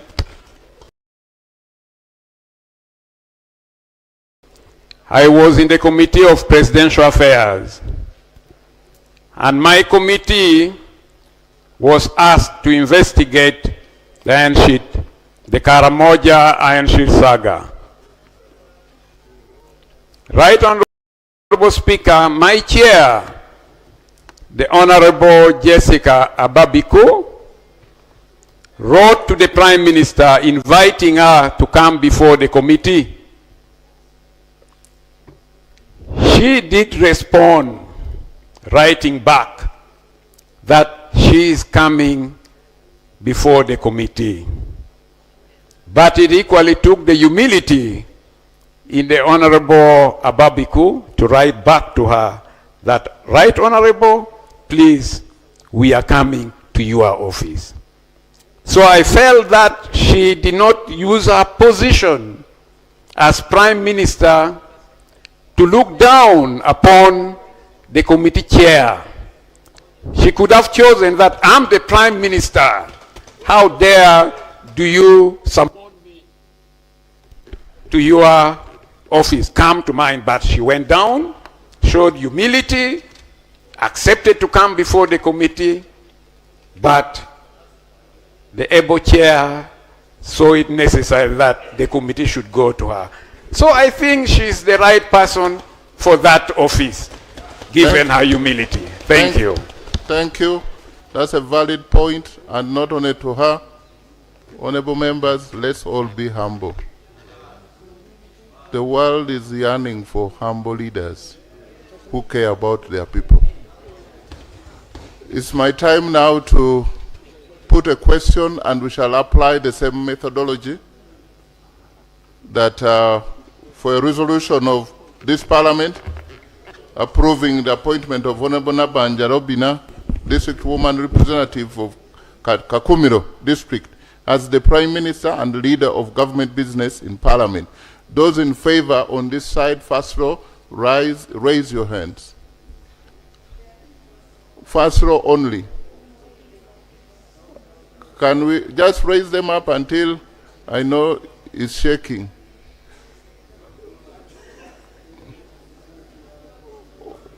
Who is that? The voting is for those who are present. Simple majority. You're done? Second row?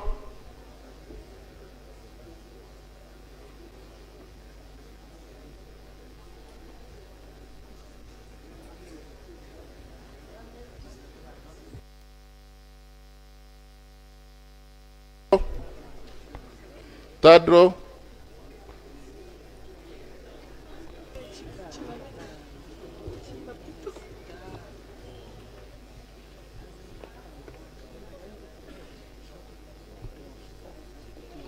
Third row, I saw Honorable Aja Barayanga voting after the counting.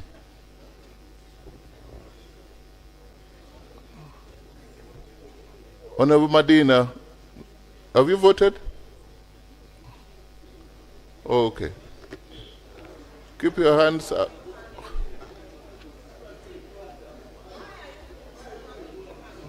No, just one hand. But since people are putting on similar dark jackets, sometimes when they raise their hands together, you think it's similar. So can we go on the fourth row? Honorable, beginning with, that's not the fourth row. People standing, I think you wait. Fourth row, you begin from Honorable Annette Birungi, Doreen Birungi there, and that's Busia Municipality, then Gomba. The cameraman, give space for.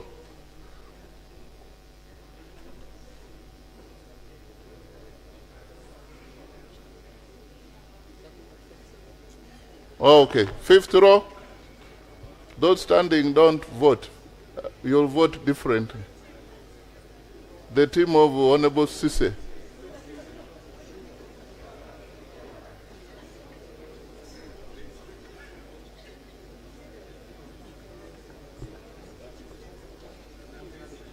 Like now, you saw that. I hope you counted that there are two votes. Honorable Chai and the colleague, their suits are almost the same. You think it's one person. Yeah. Those standing here, Honorable Media is somewhere there, I can see. Honorable Sentai, Honorable Freedom, Honorable Paula, I can see. Honorable Chionga. Have you seen them? Honorable Sise, Namuju, Honorable Maju, the senior council. I'm seeing just the hands and I can able to know. Yes. Okay. You've counted. The other side, Honorable Bajiri and the group, Honorable James Kaberuka,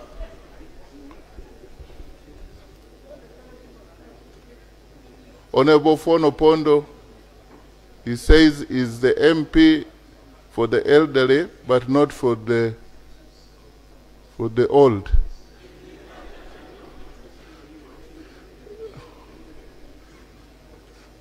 We come the other row where Honorable Patrick Obura is, and Major General, yes, Semwanga, Honorable Katech, and the group. Honorable Kelo there. Yes. Okay, the middle one from Honorable Frank, the whole row up to Honorable Asinas, the former candidate. And she's Bunyoro. She has voted yes. Just for the record, Madam PM, she's supporting you. Now we can do where Honorable Mapenduzi, Honorable Machika, Honorable Achora, Honorable Alex, Honorable Harriet Ntabazi, Honorable Kano Knight, Honorable Nathan.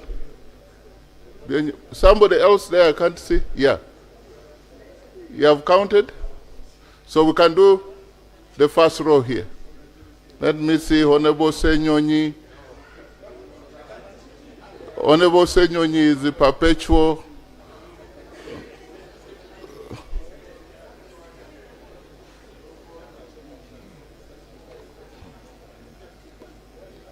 The speaker is only taking note.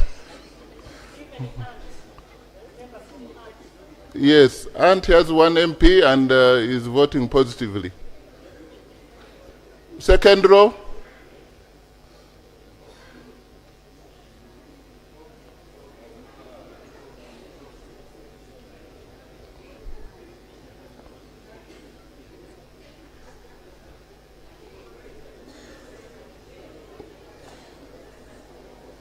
Okay, we are done. Third row. Those standing, don't. Honorable Batua, don't raise your hand. Yes.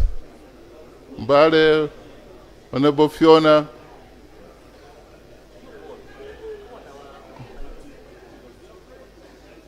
There's a hand the other side. Dr. Tumo, are you seeing? Where are you beginning from? Okay. Are you done? Fourth row.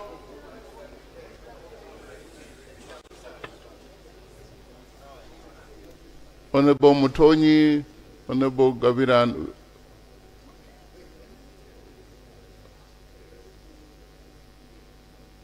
Boheju, Honorable Drito Martin. Welcome back.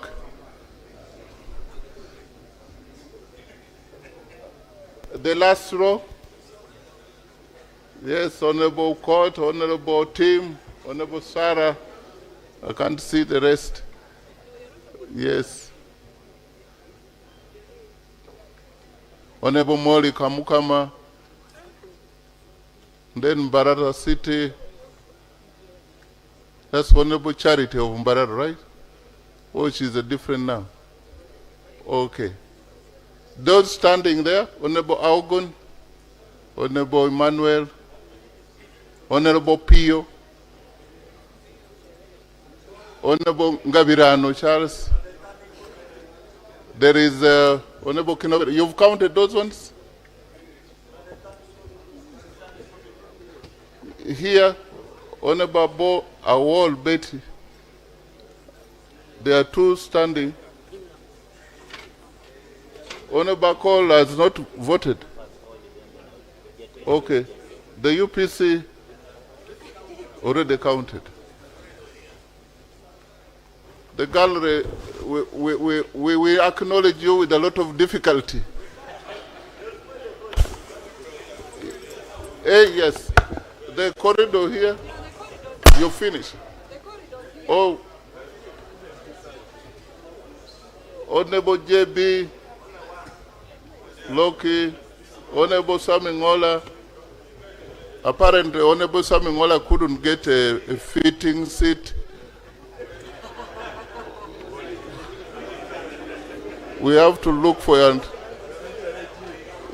Yes. So, you've counted this one? Okay. Yes. Honorable Sister's team is back. Clerk, this problem must end. We should find a solution.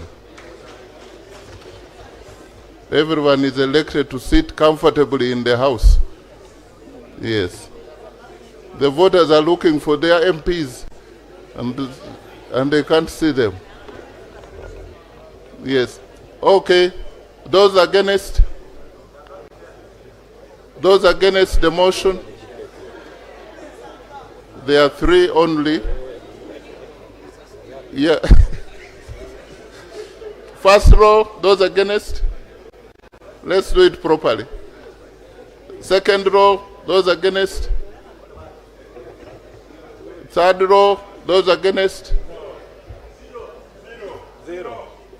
Fourth row, those against? 0. Fifth row, standing over the other side? Standing this way? In the middle? The back door? The back there? The first row here? Second row? Third row? Fourth row? Fifth row? Even Butebo? Butebo. And those standing, 0. Gallery, 0. Sorry?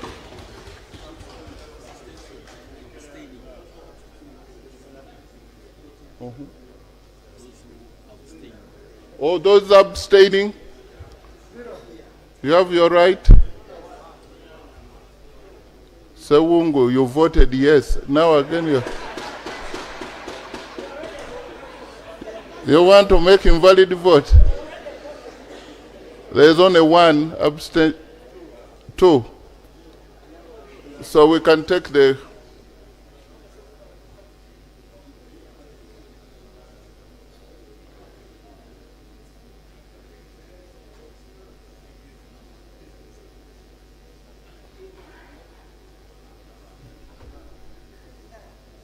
at least this vote is better than what we went through from Kololo. This is faster than the other one has a lot of stress. Yes. This one, you see who is giving you properly.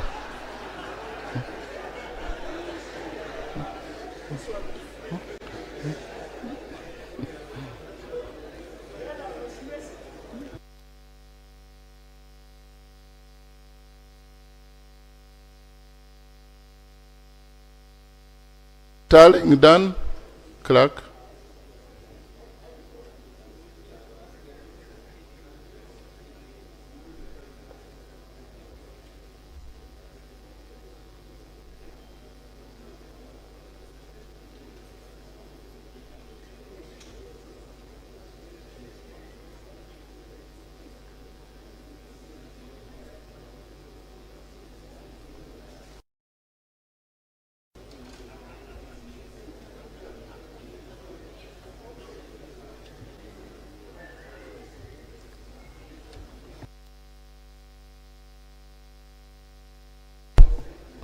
The motion for approval of the Honorable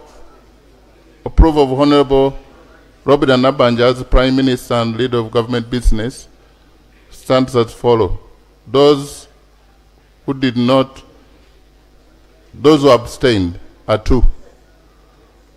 The nays, 6. The ayes, 320. So the motion is carried. Congratulations, the Right Honorable Prime Minister, Honorable.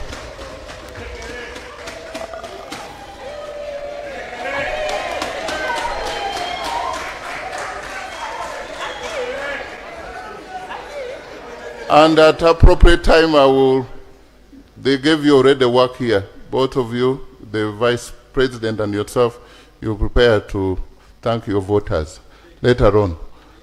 Next item. Item 5 on the other paper.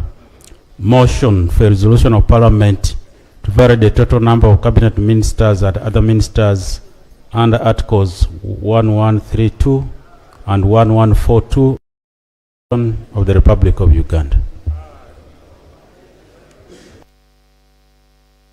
Business.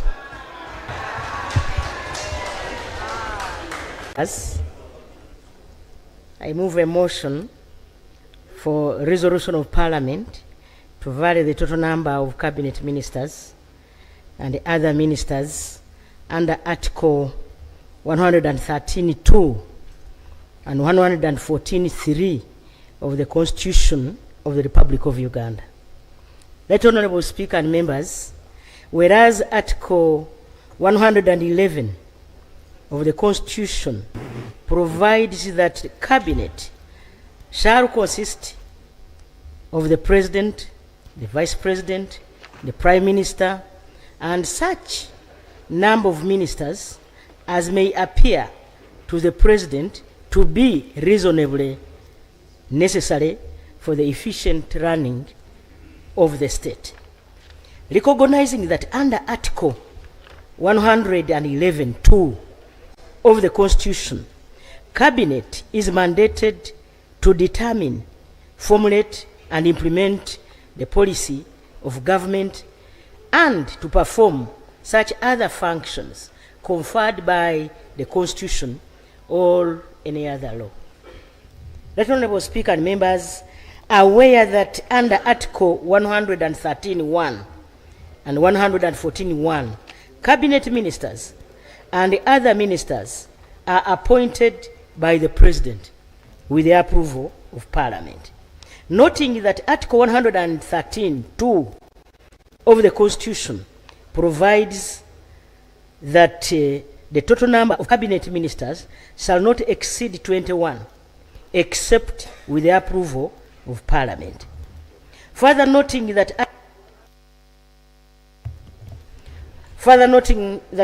Article 114(3) of the Constitution provides that the total number of other ministers shall not exceed 21, except with the approval of Parliament. Realizing that the efficient running of the state, His Excellency the President has determined that there is need to increase the total number of cabinet ministers from 21 to 30, and the total number of other ministers from 21 to 51. Now, therefore, be it resolved by this Parliament that the total number of cabinet ministers provided for under Article 113(2) be increased from 21 to 30, and the total number of other ministers provided for under Article 114(3) be increased from 21 to 51. That Honorable Speaker and members, I beg to move. Is the motion seconded? Seconded by Honorable Nifa, Honorable Bigaba, Honorable Sentai, Honorable Fadil, Honorable Siagi, Honorable Angura, Honorable Mubende District, Honorable Amos Lugorobi, and I see this way the whole House. Honorable Logose Obuteleja, Honorable Rex, Honorable Sanjay, Siam, the whole House, except a few of my neighbors here.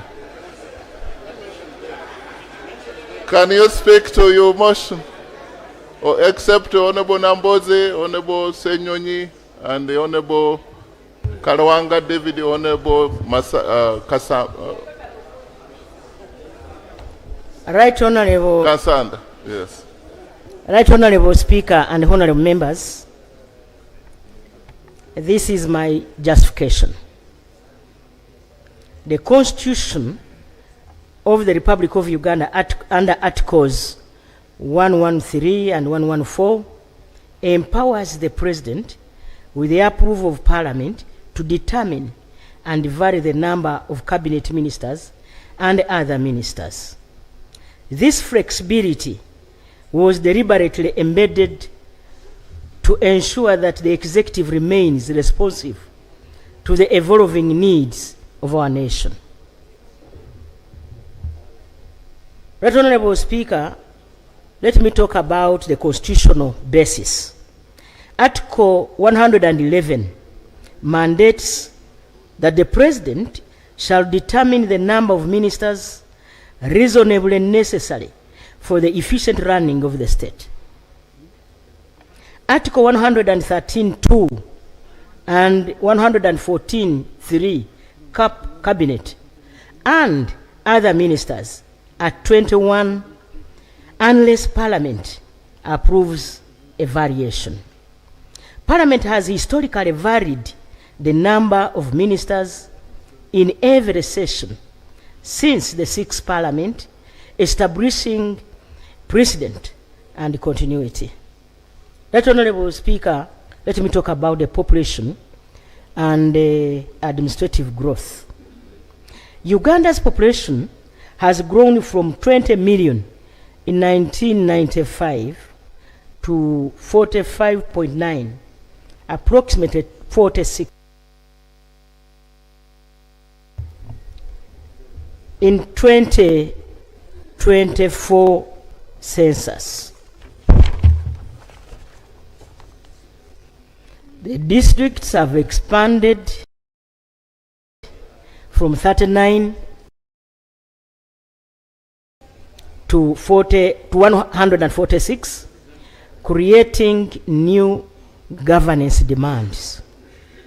As per a per capita increase in ministerial portfolios is necessary to match service delivery needs and ensure equitable representation. That Honorable Speaker and honorable members, let me talk about change in government priorities and the new programs.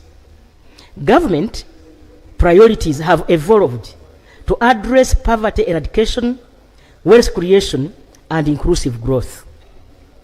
Flagship programs such as the Parish Development Model, PDM, the Emyoga Initiative, and climate resilience strategies require dedicated ministerial oversight to ensure effective implementation. Specialized portfolios are needed to coordinate cross-cutting programs, monitor government performance, and guarantee accountability at grassroots level. Right Honorable Speaker and members, under service delivery and efficiency, more ministers allow specialization, clear mandates, and stronger oversight. We have expanded leadership has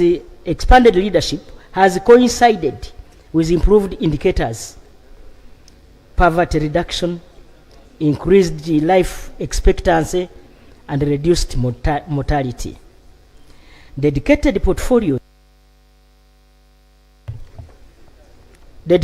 portfolios for emerging priorities, digital transformation, climate resilience, regional integration, and special interest groups such as the elderly ensure tailored policy responses. Right Honorable Speaker and members, this motion is not about numbers alone. It is about efficiency, accountability, inclusivity, and alignment with Vision 2040 and the National Development Plan 4, as you all are aware. While concerns about cost and duplication have been raised, Uganda's governance demands are unique, and the Constitution provides for this adaptive approach. Now, therefore, I move that this Parliament approves the variation in the number of cabinet ministers and other ministers in accordance with Articles 113 and 114 of the Constitution of the Republic of Uganda, so that government may effectively meet the socio-economic aspiration of our people. Right Honorable Speaker and members, I beg to move. Thank you. Do we have seconder? Honorable Kafuzi. That is in anticipation.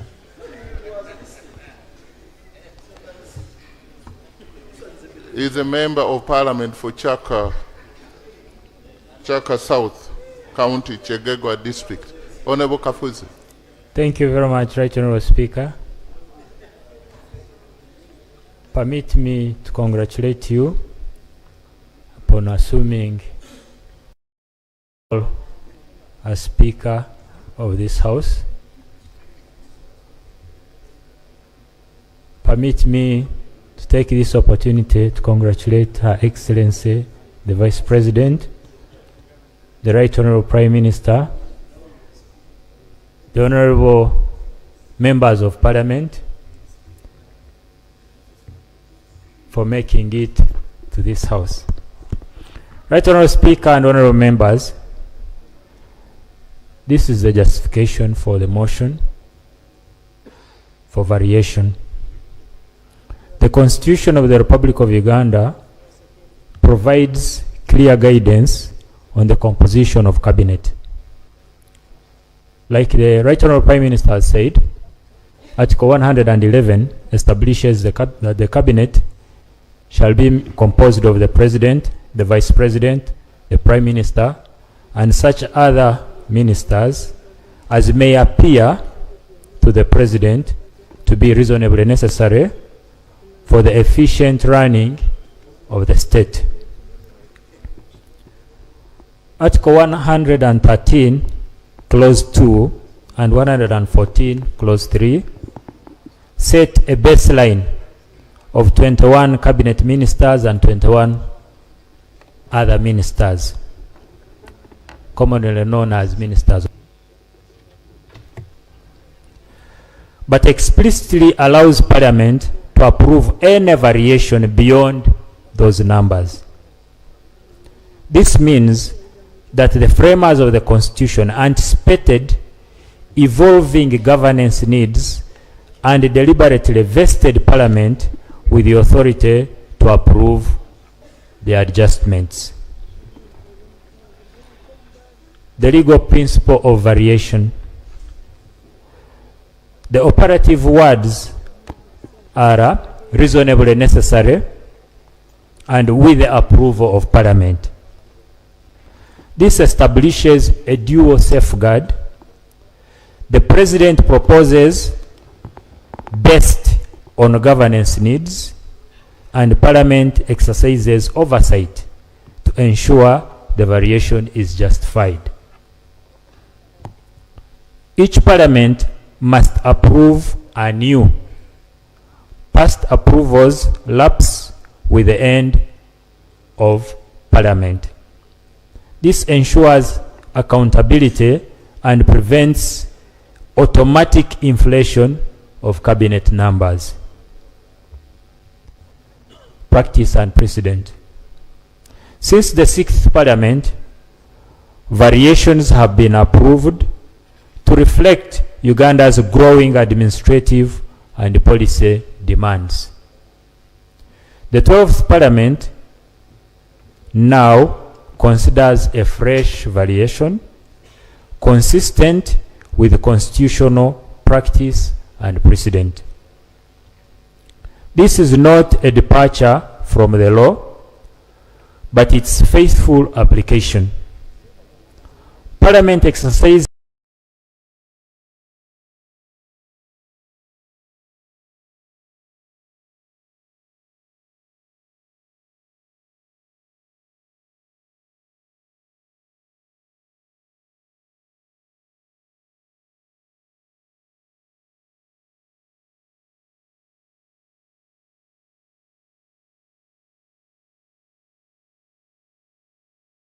as the constitutional check to ensure that cabinet size is not arbitrarily but legally sanctioned. Honorable members, the principle is clear. Cabinet numbers are not fixed. They are varied by law through Parliament to meet evolving national needs. As you all know, we've gone through an election where a new mandate has been given to the head of state and all of you.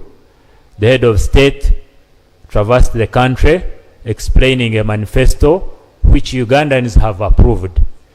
So he needs a team that will work to effect that manifesto. And it is our mandate as members of parliament to approve the variation. Therefore, I second this motion that Parliament approves the variation in the numbers of cabinet ministers and other ministers in accordance with Article 113 and 114 of the Constitution to effectively, so that government can effectively meet its socio-economic operations. I beg to submit. Thank you. Honorable Patrick Oshabe, what's the procedure issue? Thank you, Right Honorable Speaker, for allowing me to raise this procedural matter. Right Honorable Speaker, I was in the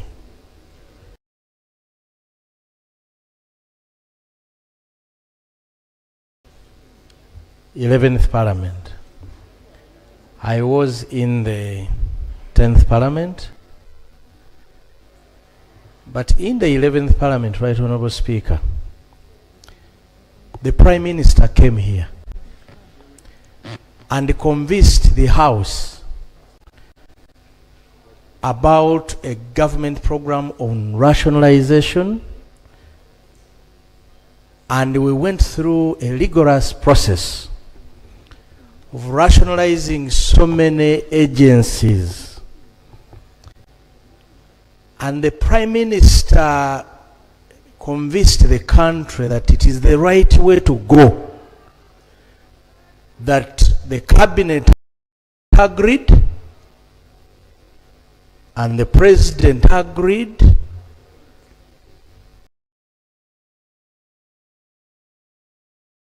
that they needed to cut down on expenditure, and because of the large numbers of government agencies.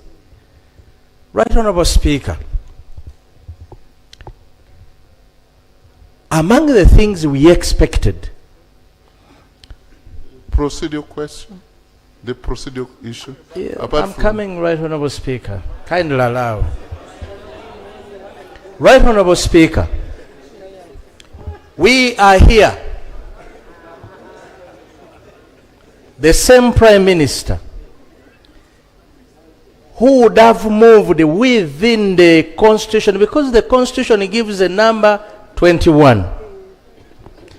In the wisdom of rationalization, the same Prime Minister cannot come to this House, Right Honorable Speaker, trying to vary, to increase any variation, Right Honorable Speaker. If rationalization, the objectives of rationalization were to be achieved, any variation should be that probably this time round the Prime Minister is before this House to cut down on the number of ministers as were presented in the previous Parliament. Right Honorable Speaker, are we proceeding well to sit here having gone through rationalization where so many ministries were downgraded and they were merged, Right Honorable Speaker, to come here and have the Prime Minister varying to increase the numbers of ministers, yet they would have gone through the same process of rationalization. Thank you. Are we proceeding well? Honorable Prime Minister, are there ministries who are merged or downgraded? Can you be on record?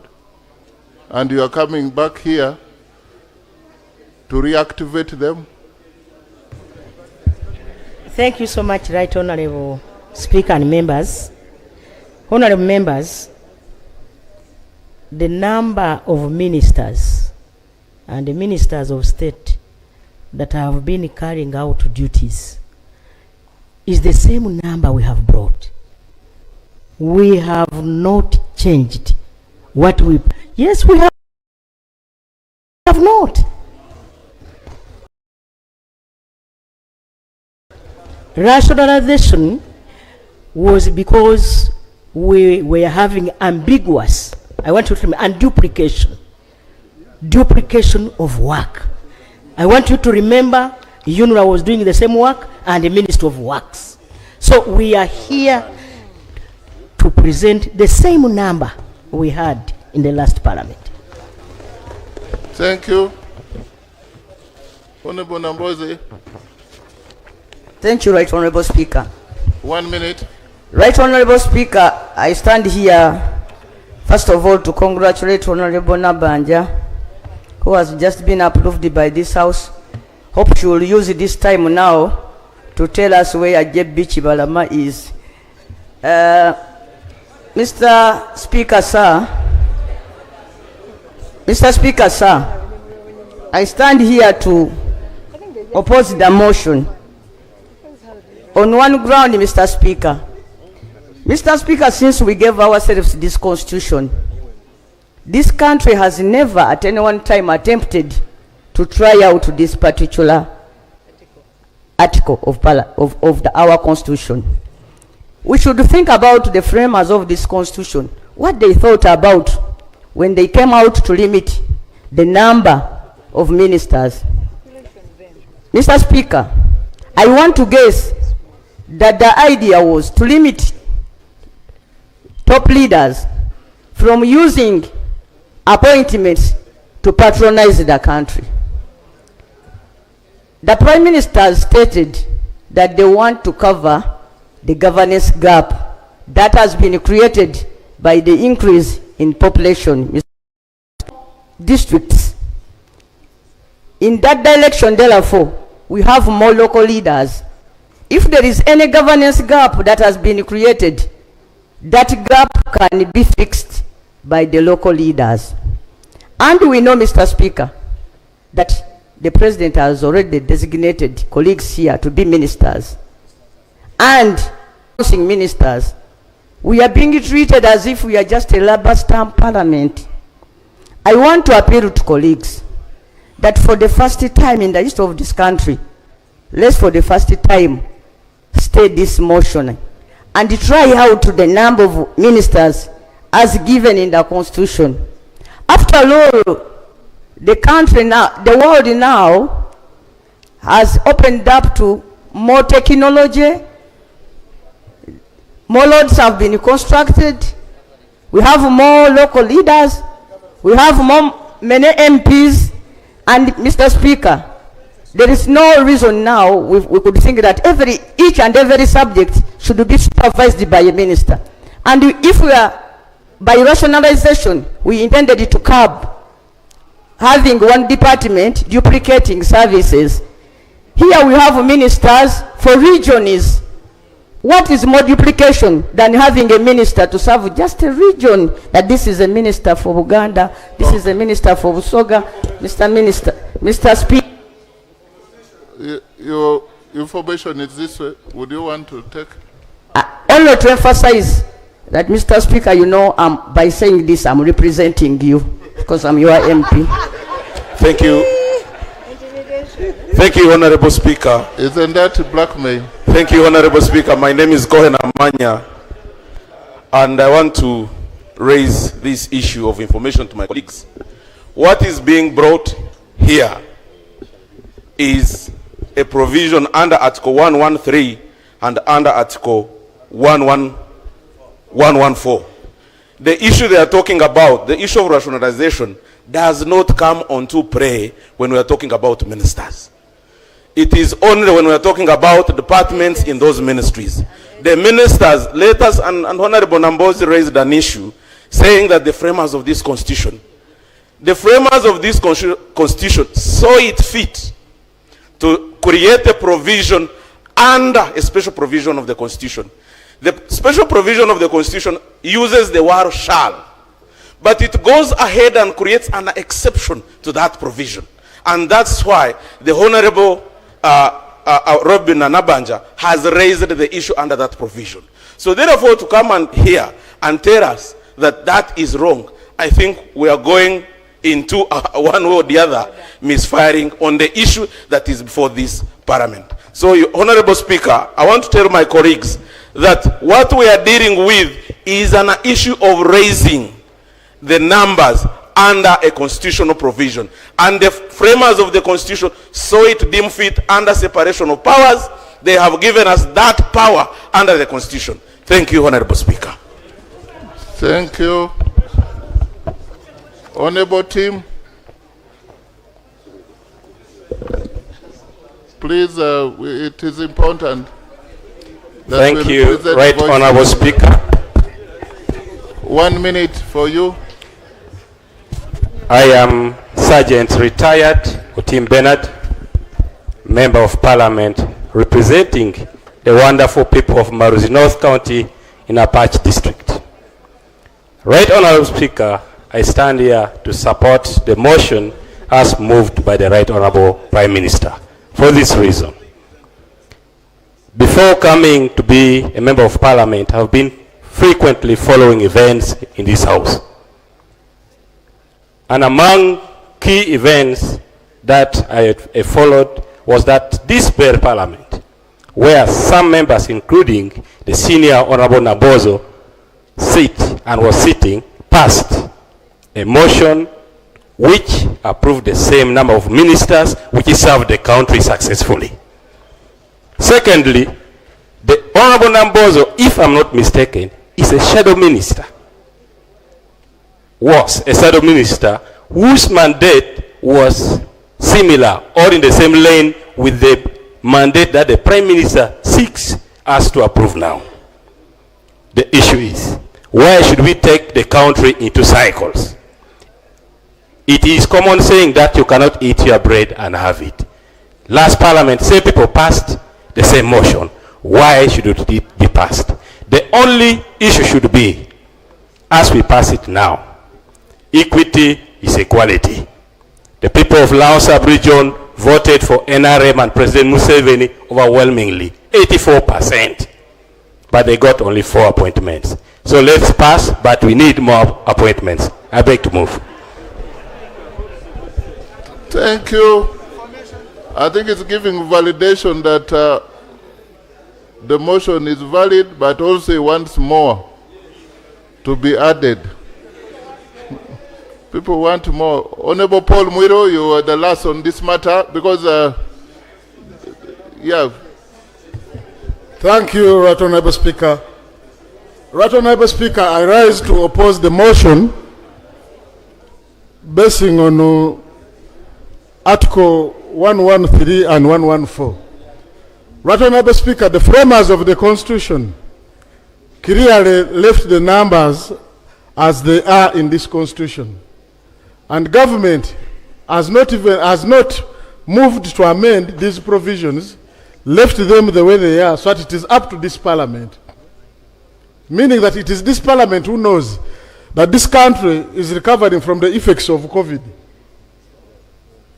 When you look at the tax collection in this country, and you look at the cost under governance, it is important that we as leaders, we know that these ministers are policy makers. And actually, when we reduce the number, it is in their interest that we are finding money, more money for subsidy delivery. I've looked at, one of the ministers looking at me, Honorable Speaker, I seek for your protection. And one of the appointed ministers. In front of you, save for the 2 Vice President and Prime Minister. I can't see any minister. Right Honorable Speaker, it is about the cost. We are saying we have tried all along, we have been coming here and getting this resolution. For today, let us maintain the numbers as they are in the Constitution. And we see how it works out. So that next time, If it does not work, we shall base on that to do that adjustment. I thank you. Somebody, I heard somebody saying, when is next time? Yes, Honorable Manuel. Motion. Motion, Mr. Speaker. There is a motion. Honorable Mara. Thank you very much, Right Honorable Speaker. Given the fact that you've given members sufficient time to debate this motion, I would like to move under Article 61, H, Rule 61 rather, N, that we now close the debate so that you can put the question. Thank you. Let me first process that motion. Is the motion seconded? Okay. Can I now put the question to the motion that the debate on this matter be closed and the question be put? Those in favor say aye, to the contrary say aye. The ayes have it. I now want to move the motion, read the motion for the resolution of this House to vary the total number of cabinet ministers and other ministers under Articles 1132 and 1143 of the Constitution of Uganda, of the Republic of Uganda. Those in favor say aye, and to the contrary say aye. The ayes have it. Honorable members, before we go to one of the last items of designation of members, I want to report that I've received a notification has been given to us from the National Unity Party. It's a platform. Forgive my third ignorance.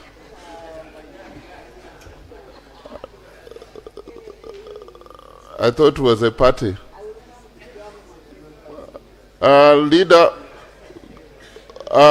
giving the notice to clerk to this parliament for the designation of a leader of opposition in parliament and chief opposition whip. And the letter is, I write to inform you that in accordance with Section 8.1 of the Administration of Parliament Act 2006, the party, not the platform, has elected Honorable Joel Basekezi Senyonyi, Member of Parliament for Nakawa West constituency, as the leader of the opposition in Parliament. Similarly, the party, not the platform, has nominated Honorable Mwiro Paul, Member of Parliament for Jinja South, Division East constituency, as the chief opposition whip in accordance with Section 15.1 of the Administration of Parliament Act 2006. So, signed by David Lewis Robongoya, Secretary General of either the party or the platform. But nope. So I am required under that Section 8.1,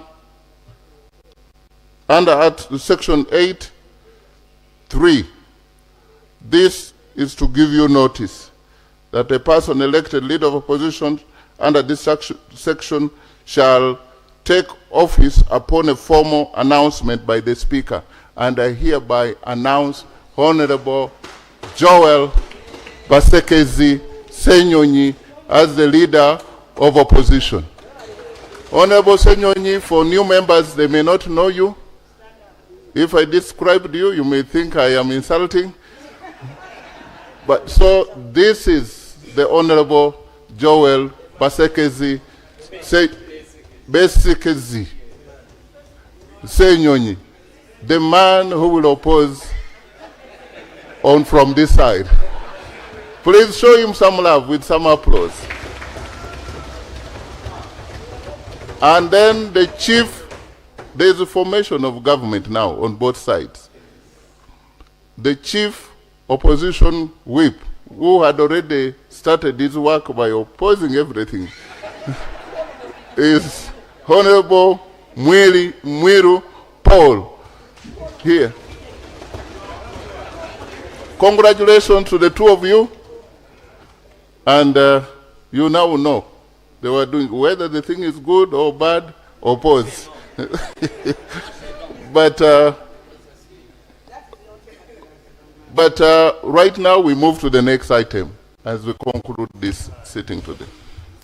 And for them on this matter under Administration of Parliament Act, there is actually no debate, no taking vote. You can imagine. Yeah, next item. Item 6 on the order paper. Designation of members to standing committees, committee on appointments in accordance with Rule 165 of the Rules of Procedure.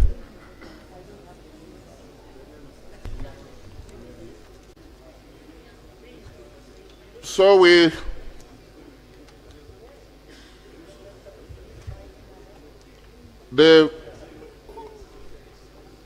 this is a time to get the designation of members to standing committees on appointments in accordance with Rule 165 of the Rules of Procedure. So we've asked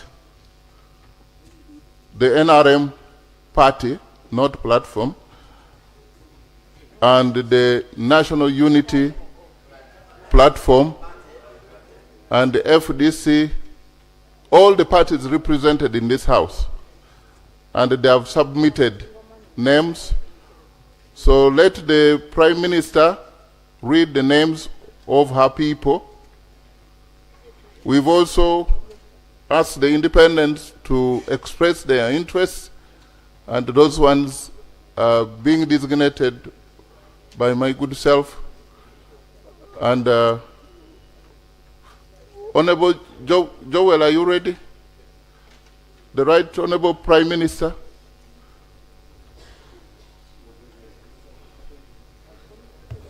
Right Honorable Speaker and members, allow me to present the members who will represent our side on the Appointments Committee.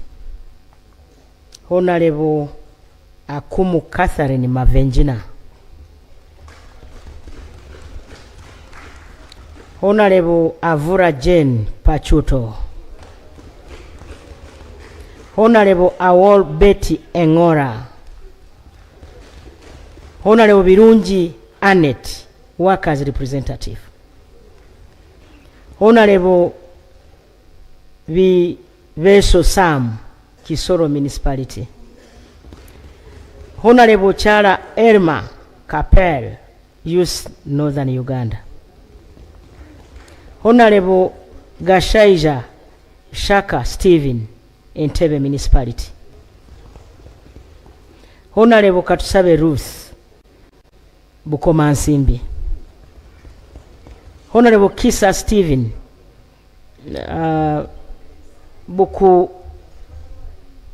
Bukuwaya, Luka South. Honorable Kitanywa Sowed, Busongola South, Busongola County North. Honorable Chiwanuka Kefa, Kiboga East County. Honorable Anyeru Kasarin, Awan, Nuoya District. Honorable Linda Eileen, Fort Portal City. Honorable Mafabi Aisha Nabulo, Silonko District. Honorable Naguja Judith, Buvuma. Honorable Nakut Faith, Napak District. Honorable Ndezi Alex, PWD Central. Honorable Ntale Nsereko Madina, Kawempe, Division North. Honorable Nyeko Johnson, Lamu County. Honorable Opolot Akwalinga Simon, Okwalinga, Kanyumu County. Honorable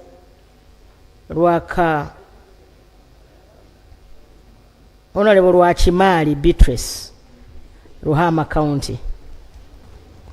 Honorable Rwakojo Robina Gureme, Gomba West County.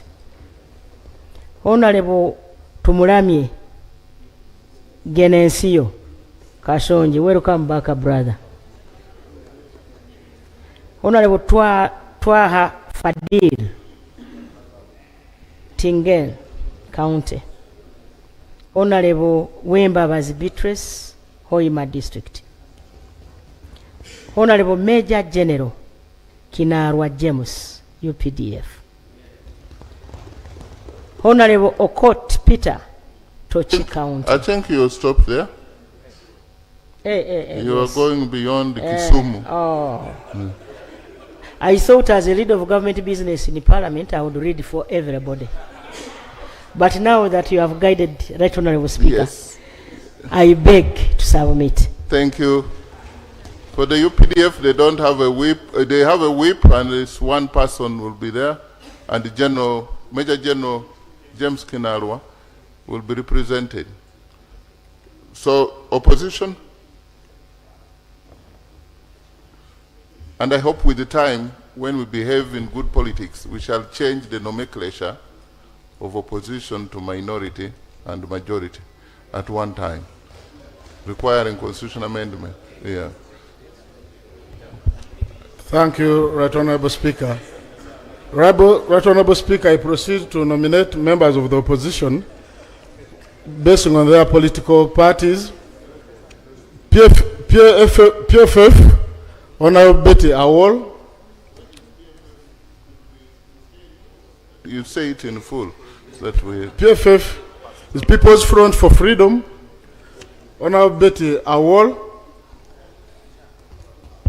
Forum for Democratic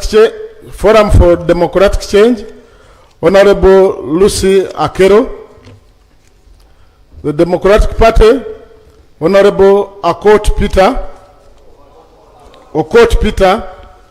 Right. Uganda People's Congress, Honorable Dr. Yunus Otuko Apio. Right Honorable.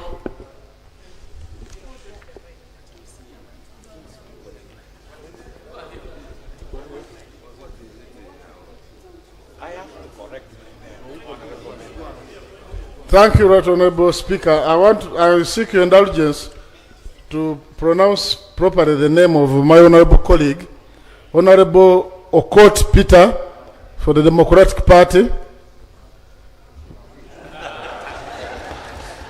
You had said a court means a female one. Yeah.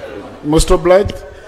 For the National Unity Platform, Right Honorable Speaker, we have Honorable Joel Bisekezi Senyonyi as a member. Honorable myself, Mwirupo, Honorable Amaniyo Shila Dravire, and Honorable Sewungu Joseph Gonzaga. For the Alliance for National Transformation, we have Honorable Ismail Kasule as the designated member. I beg to submit. Good. And for the independents, we have Honorable Achom Esther, District Woman Representative Serere, independent. She's there.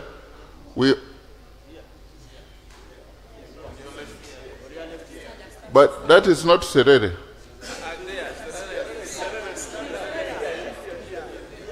Achom, yeah. At least I know the two. And forgive me when I mix up. I'm only 2 days old here. But at least I know Honorable Chom, Esther Serere. And then we have Honorable Akot Angela Nzochire, District Woman Representative Tororo, independent. And then we have Honorable Chinobere Herbert Tom, Kibuko County. Please, members want to know you. Yes. Then Honorable Ongeto Emmanuel Jor, Nebi Municipality. Yes. And then, of course, that committee is only constituted when we have the Speaker and also the Deputy Speaker. So I put the question that they said, I've just announced, and there is no need for you to, they put a question for the approval of the designated members. I thought so. Honorable Speaker. The correction? I want to clarify something about my name, which was mentioned. Yes. My right name is Lanyero Christine Awany, Woman Member of Parliament, Noya District. Government Chief Whip, Government Lead of Government Business. Yeah, it was mentioned like Lanyero Catherine Awany. I'm Lanyero Christine Awany. Let the record capture that. Thank and you. I put a question that the names that have been read be approved by this Parliament as designated as members of Standing Committee on Appointment. Those in favor say aye, to the contrary and say nay. The ayes have it. The first meeting of the Appointments Committee will be on Monday at 10 a.m. in the Speaker's boardroom. Keep time, come and serve the nation.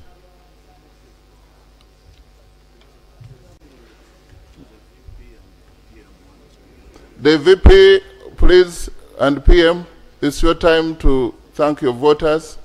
I don't know whether you have a reception for us. You can also.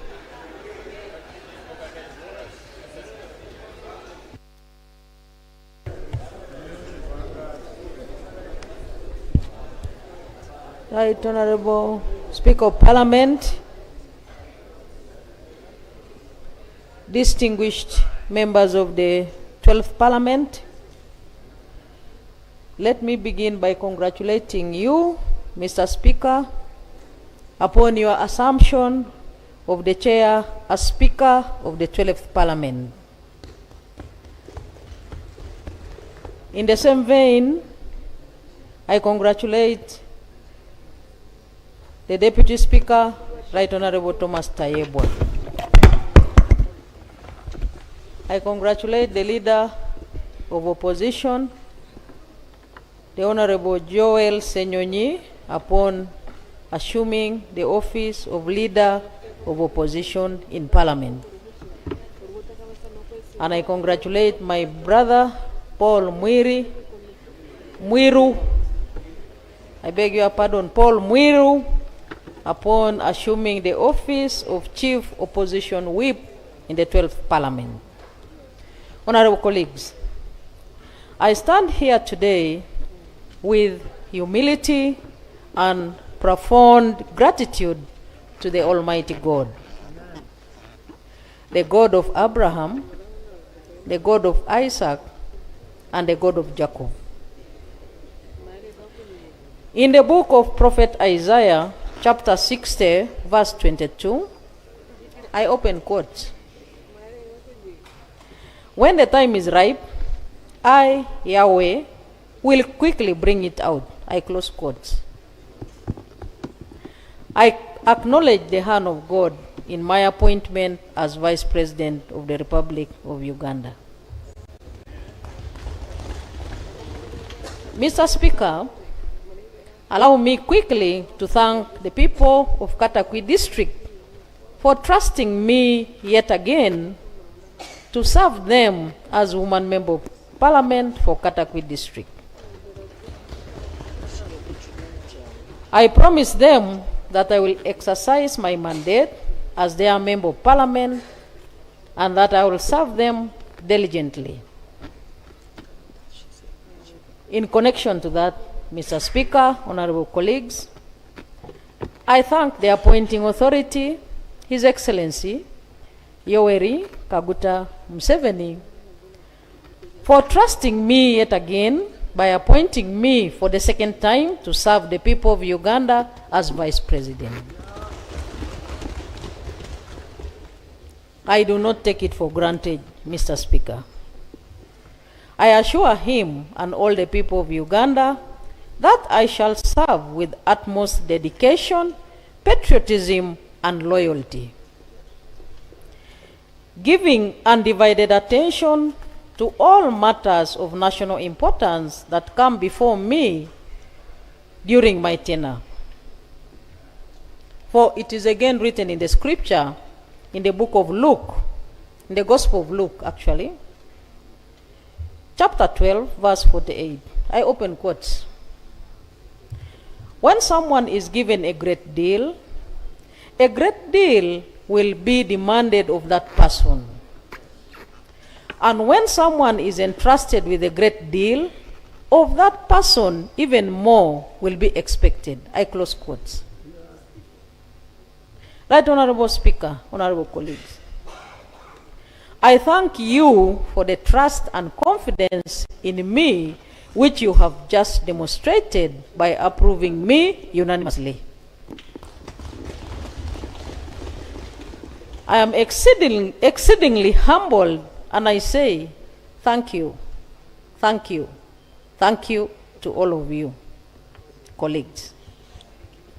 In service to the people of Uganda as Vice President, I promise you that I will not abuse your trust and confidence. In the execution of my mandate, however, Mr. Speaker, I request for the support and warm working relationship from each and every member of this House, because when we work as a team, we accomplish our assignments very fast, very well, and very easily. It is written in the book of Psalms 133, chapter 1. I open quotes. How good, how delightful it is to live as brothers and sisters all together. I close quotes. As I come to the conclusion of my statement, I call upon all of us members of this House to envisage the Uganda with the GDP of US $500 billion, but connect all the grassroots masses who we are leading to this economy. For instance, Mr. Speaker, if we were to ask ourselves, where do we go from here? The response was given in Kololo on the day of your election, Mr. Speaker. The visionary leader, His Excellency the President, guided that our destination is our villages, our cells, our wards, our parishes, our divisions, our sub-counties, our counties, our districts, municipalities, cities, to oversee the poverty alleviation programs of government. Let us unite and embrace financial inclusion, i.e., moving all the 33 households who are currently outside the money economy into the money economy. This is not to say, Mr. Speaker, that these chambers will be empty. No. We can balance our tasks, but this is also to say, Parliament and Mr. Speaker, please empower us as members of Parliament to do our oversight role and responsibility in the grassroots. It is to the masses that we belong, and from the masses we came from, and to the masses we shall return at an appropriate time. Finally, Mr. Speaker, the very final one, and I say this on a light note. You have been one of our own in cabinet. And in fact, while in cabinet, we enjoyed your deep sense of humor. You had always, in your characteristic style, stimulated discussions with your tickling choice of words. openly sharing your knowledge and wealth of experience for the benefit of all. Nevertheless, this is equally a very important arm of government where we shall still be benefiting from your wealth of knowledge and experience. We are looking forward to a parliament where we shall speak less and act more, where we shall focus on the interests of the masses rather than the identity of the masses. Mr. Speaker, I personally have no doubt that you will steer this House very ably with dignity and decorum. And in short, I am saying I have high expectations on you. Mr. Speaker, I pledge total cooperation with you and all members of Parliament of this House. I hasten to add that, dear members, let's always stick to what unites us rather than what divides us. The opportunity has been bestowed upon us by the people of Uganda to serve them, especially bearing the vision of wealth creation and job creation. Let's endeavor to do our level best, and in all that we do, let's do it in accordance with the law and our rules of procedure. It is again biblically written in the book of Proverbs, chapter 29, verse 18. I open quotes. When there is no vision, the people get out of hand. Happy are they who keep the law. I close quotes. Mr. Speaker, I thank you for the opportunity to make this maiden speech. And I am very happy that all the members of this parliament understand deeply the rules of procedure, and that's why the Honorable Seungu has not interrupted me as I make my maiden speech. I thank you, Mr. Speaker, and indeed all of you, colleagues, for your kind attention. And I have said all this for God and my country. Thank you. Thank you. Leader of Government Business, thank you for those very kind words. You've forgotten that you are the leader of Government Business with the fresh mandate. Right Honorable Speaker. Can we keep it short a bit? Yes, yeah. I will try. Your Excellency, the Vice President, honorable members, first and foremost, I thank the Almighty God for the gift of life and the opportunity given to me by His Excellency General Yoweri Kaguta Museveni, the President of the Republic of Uganda, to continue serving the people of Uganda as Prime Minister.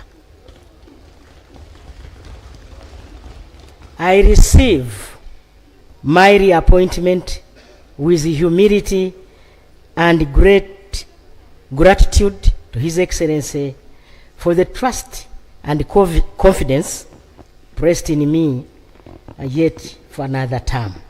I don't take this for granted. My reappointment, that Honorable Speaker, is not just a personal milestone, but an important responsibility to advance Uganda's socio-economic transformation as emphasized by His Excellency General Yoweri Kaguta Museveni, the President of the Republic of Uganda. I commit to coordinating the entire government to realize this vision. Right Honorable Speaker, join me in congratulating His Excellency General Yoweri Kaguta Museveni upon his recent overwhelming electoral victory and swearing in as the President of the Republic of Uganda for this 5-year term, that is 2026-2031. I strongly believe that under his able, wise, and visionary leadership, we will protect and build on our collective gains for nationwide socio-economic transformation of our people during this new term and beyond. Right Honorable Speaker and honorable members, join me in congratulating you, the Speaker. The Vice President of the Republic of Uganda, the Deputy Speaker of Parliament of Uganda, the Deputy Prime Ministers, the Honorable Ministers, and all of you, Honorable Members, for your recent victories and swearing in for this 5-year term. Allow me to once again, in a special way, congratulate my brother, the Honorable Bisekezi, the leader of opposition, for that renewed mandate, and your chief whip, my grandson. You know, he told you he's my grandson. The opposition whip. Opposition whip, namwe. On behalf of government,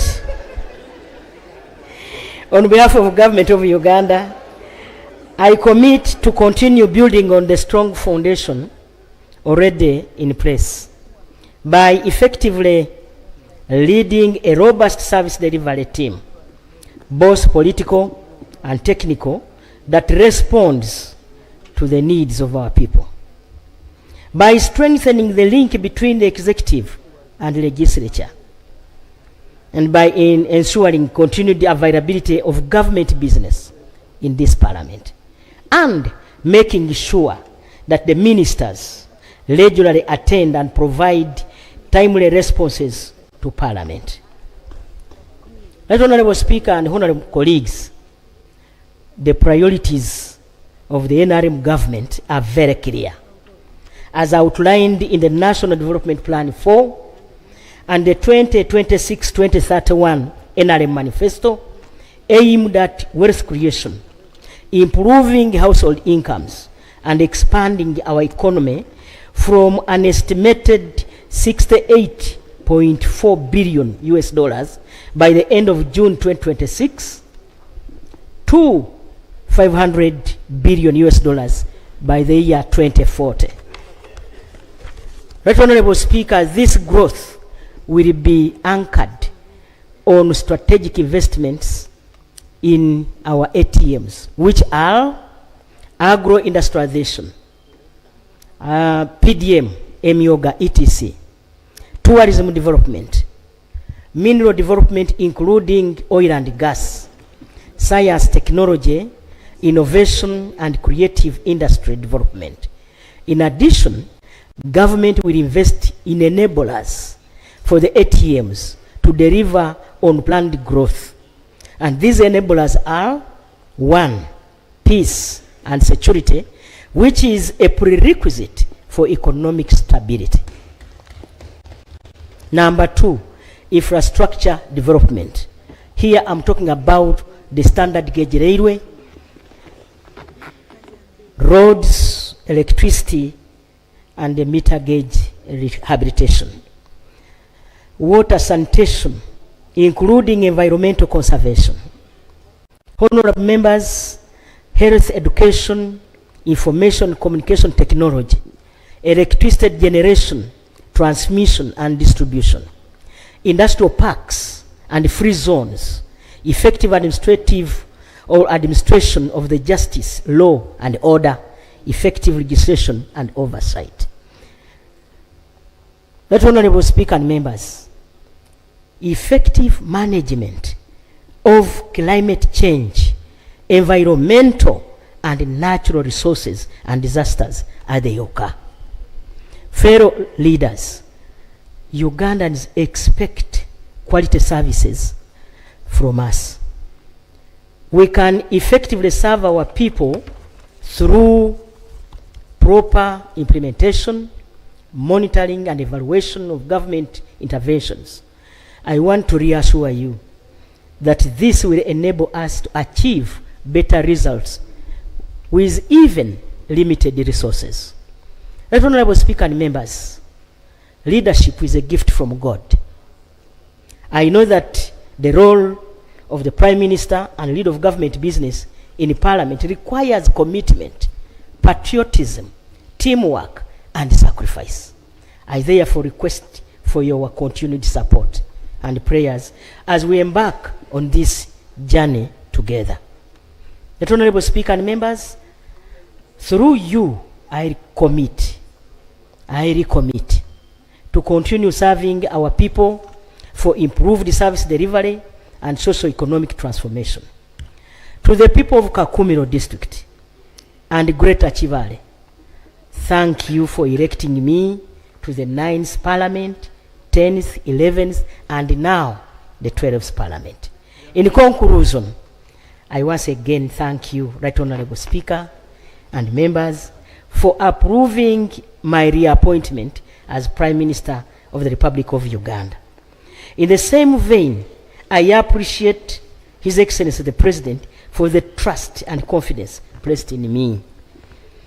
I pledge continued commitment, collaboration, and teamwork during the no corruption, no more sleep term of office, as our country takes a qualitative leap into the upper middle income status for God and my country. Thank you very much. I see the leader of opposition. He wants to oppose your statements. But today he's going to congratulate, yeah. Thank you, Mr. Speaker. Mr. Speaker, I'll begin with a slight clarification. The party that has renewed my mandate is called the National Unity Platform. That's the name of the party. You kept referring to it as the National Unity Party. But I appreciate your interest in matters to do with my political party, sir. Actually, the letter refers to it as the party. It is a party. Okay. Yes, it is a political party. But its name is National Unity Platform. So it's NUP party, yeah.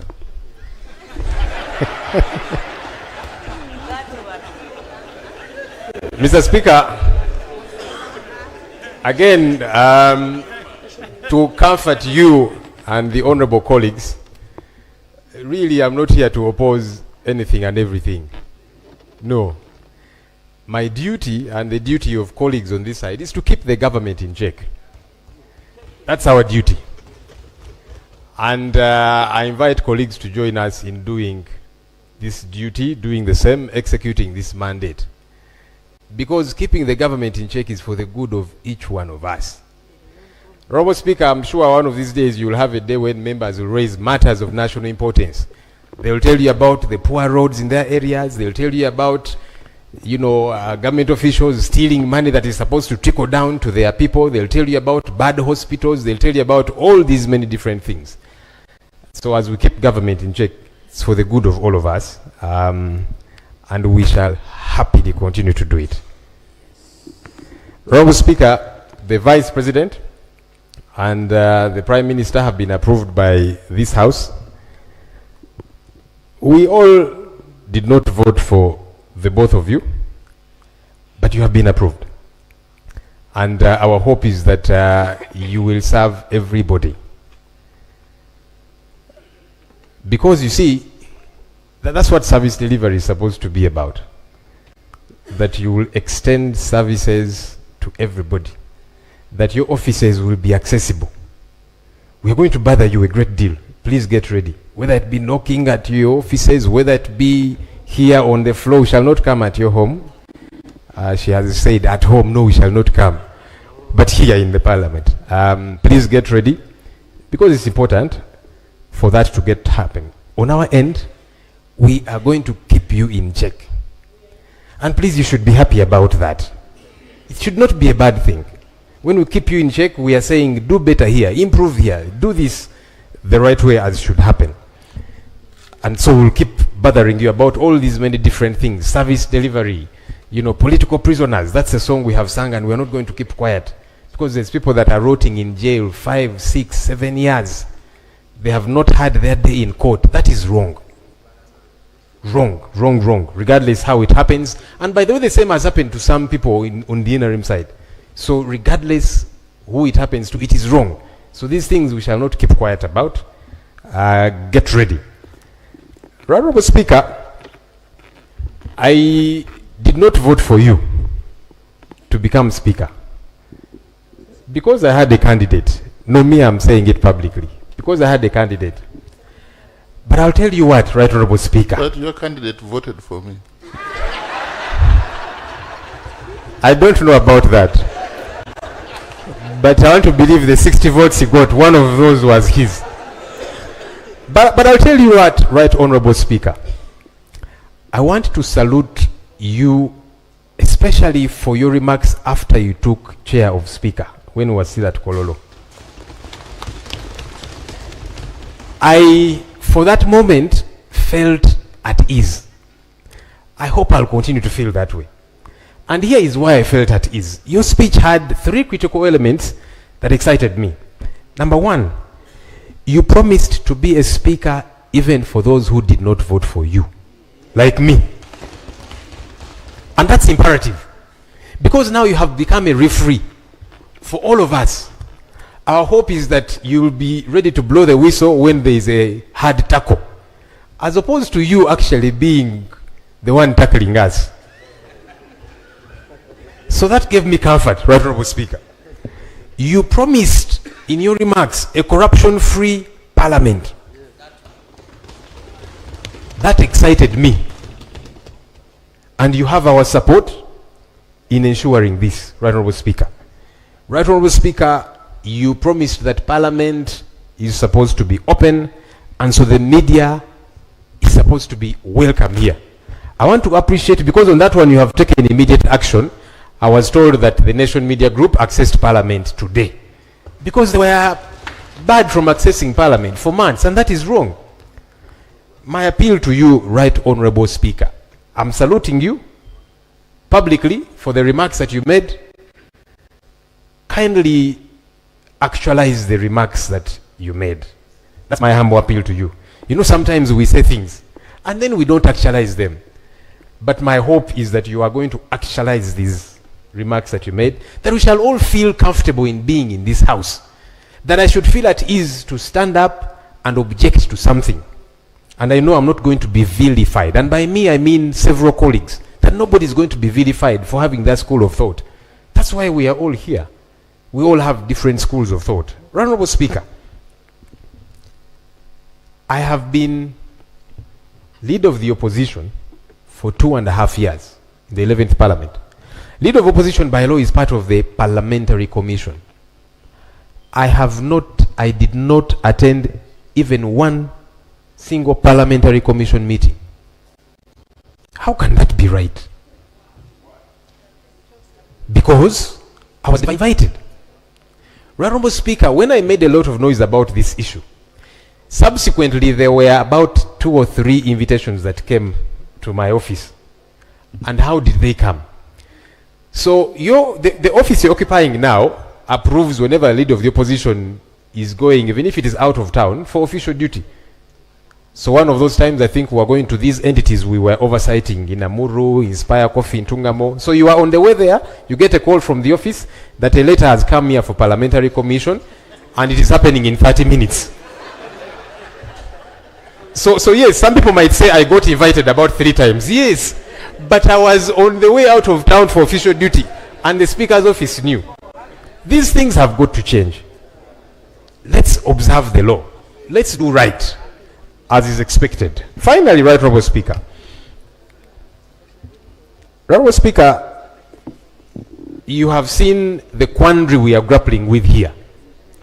We don't have adequate space. This Parliament, I am told, was made for about 80 people the time it was constructed. We are now 529 members. When you add the ex-officials, we shall be 550 plus. Now that we have opened the space and said we can have many more ministers, we are waiting. Right Honorable Speaker, there is new chambers that have been under construction for donkey's years. It is something that I have talked about here on the floor of Parliament. Money is appropriated for the same. What is happening? Every financial year money is appropriated. Why has that place become a bottomless pit? Why do they not finish constructing that place so that members don't sit on their laps? especially because money is appropriated. It would be a different thing if somebody was saying there is no money available, but money is passed here. At one time I said, look, can we stop passing this money? But the money is appropriated, work doesn't happen. Meanwhile, Parliament spends billions of shillings to rent office space for members and staff. Why? Honorable Speaker, we are trusting you to fix these issues. I'm glad that you ably talked about them. We are looking forward to working with you. We are looking forward to all of us enjoying our space here, supporting what we feel is right to support, objecting to what we feel we should object to, and who will benefit? The people of Uganda out there. I thank you and congratulations to us all. Thank you very much. We have to conclude at this point, but it is good to talk over these things. The Parliamentary Commission, to have this Parliament work, we have to start by having a functional Parliamentary Commission. And then we have the committee's work. The work has started today. Within 2 weeks, the clerk will give me the status report on that building and what needs to be done and when it's going to be completed. And I'll report here. So the business committee has to work. We are going to do what they call resetting the factory default. Thank you very much. But before, Honorable Kasaija, Matthias Kasaija, just stand up and we recognize you. He has just made 82 years today. You will do 100. You will do 100. Happy birthday.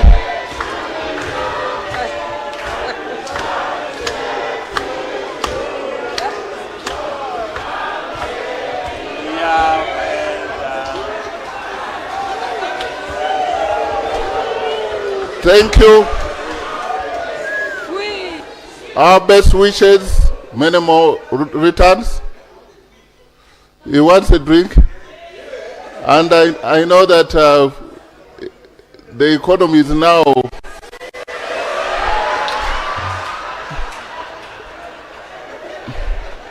so the House is adjourned to 4th June at 4th of June at 2 p.m. at Kololo. House adjourned.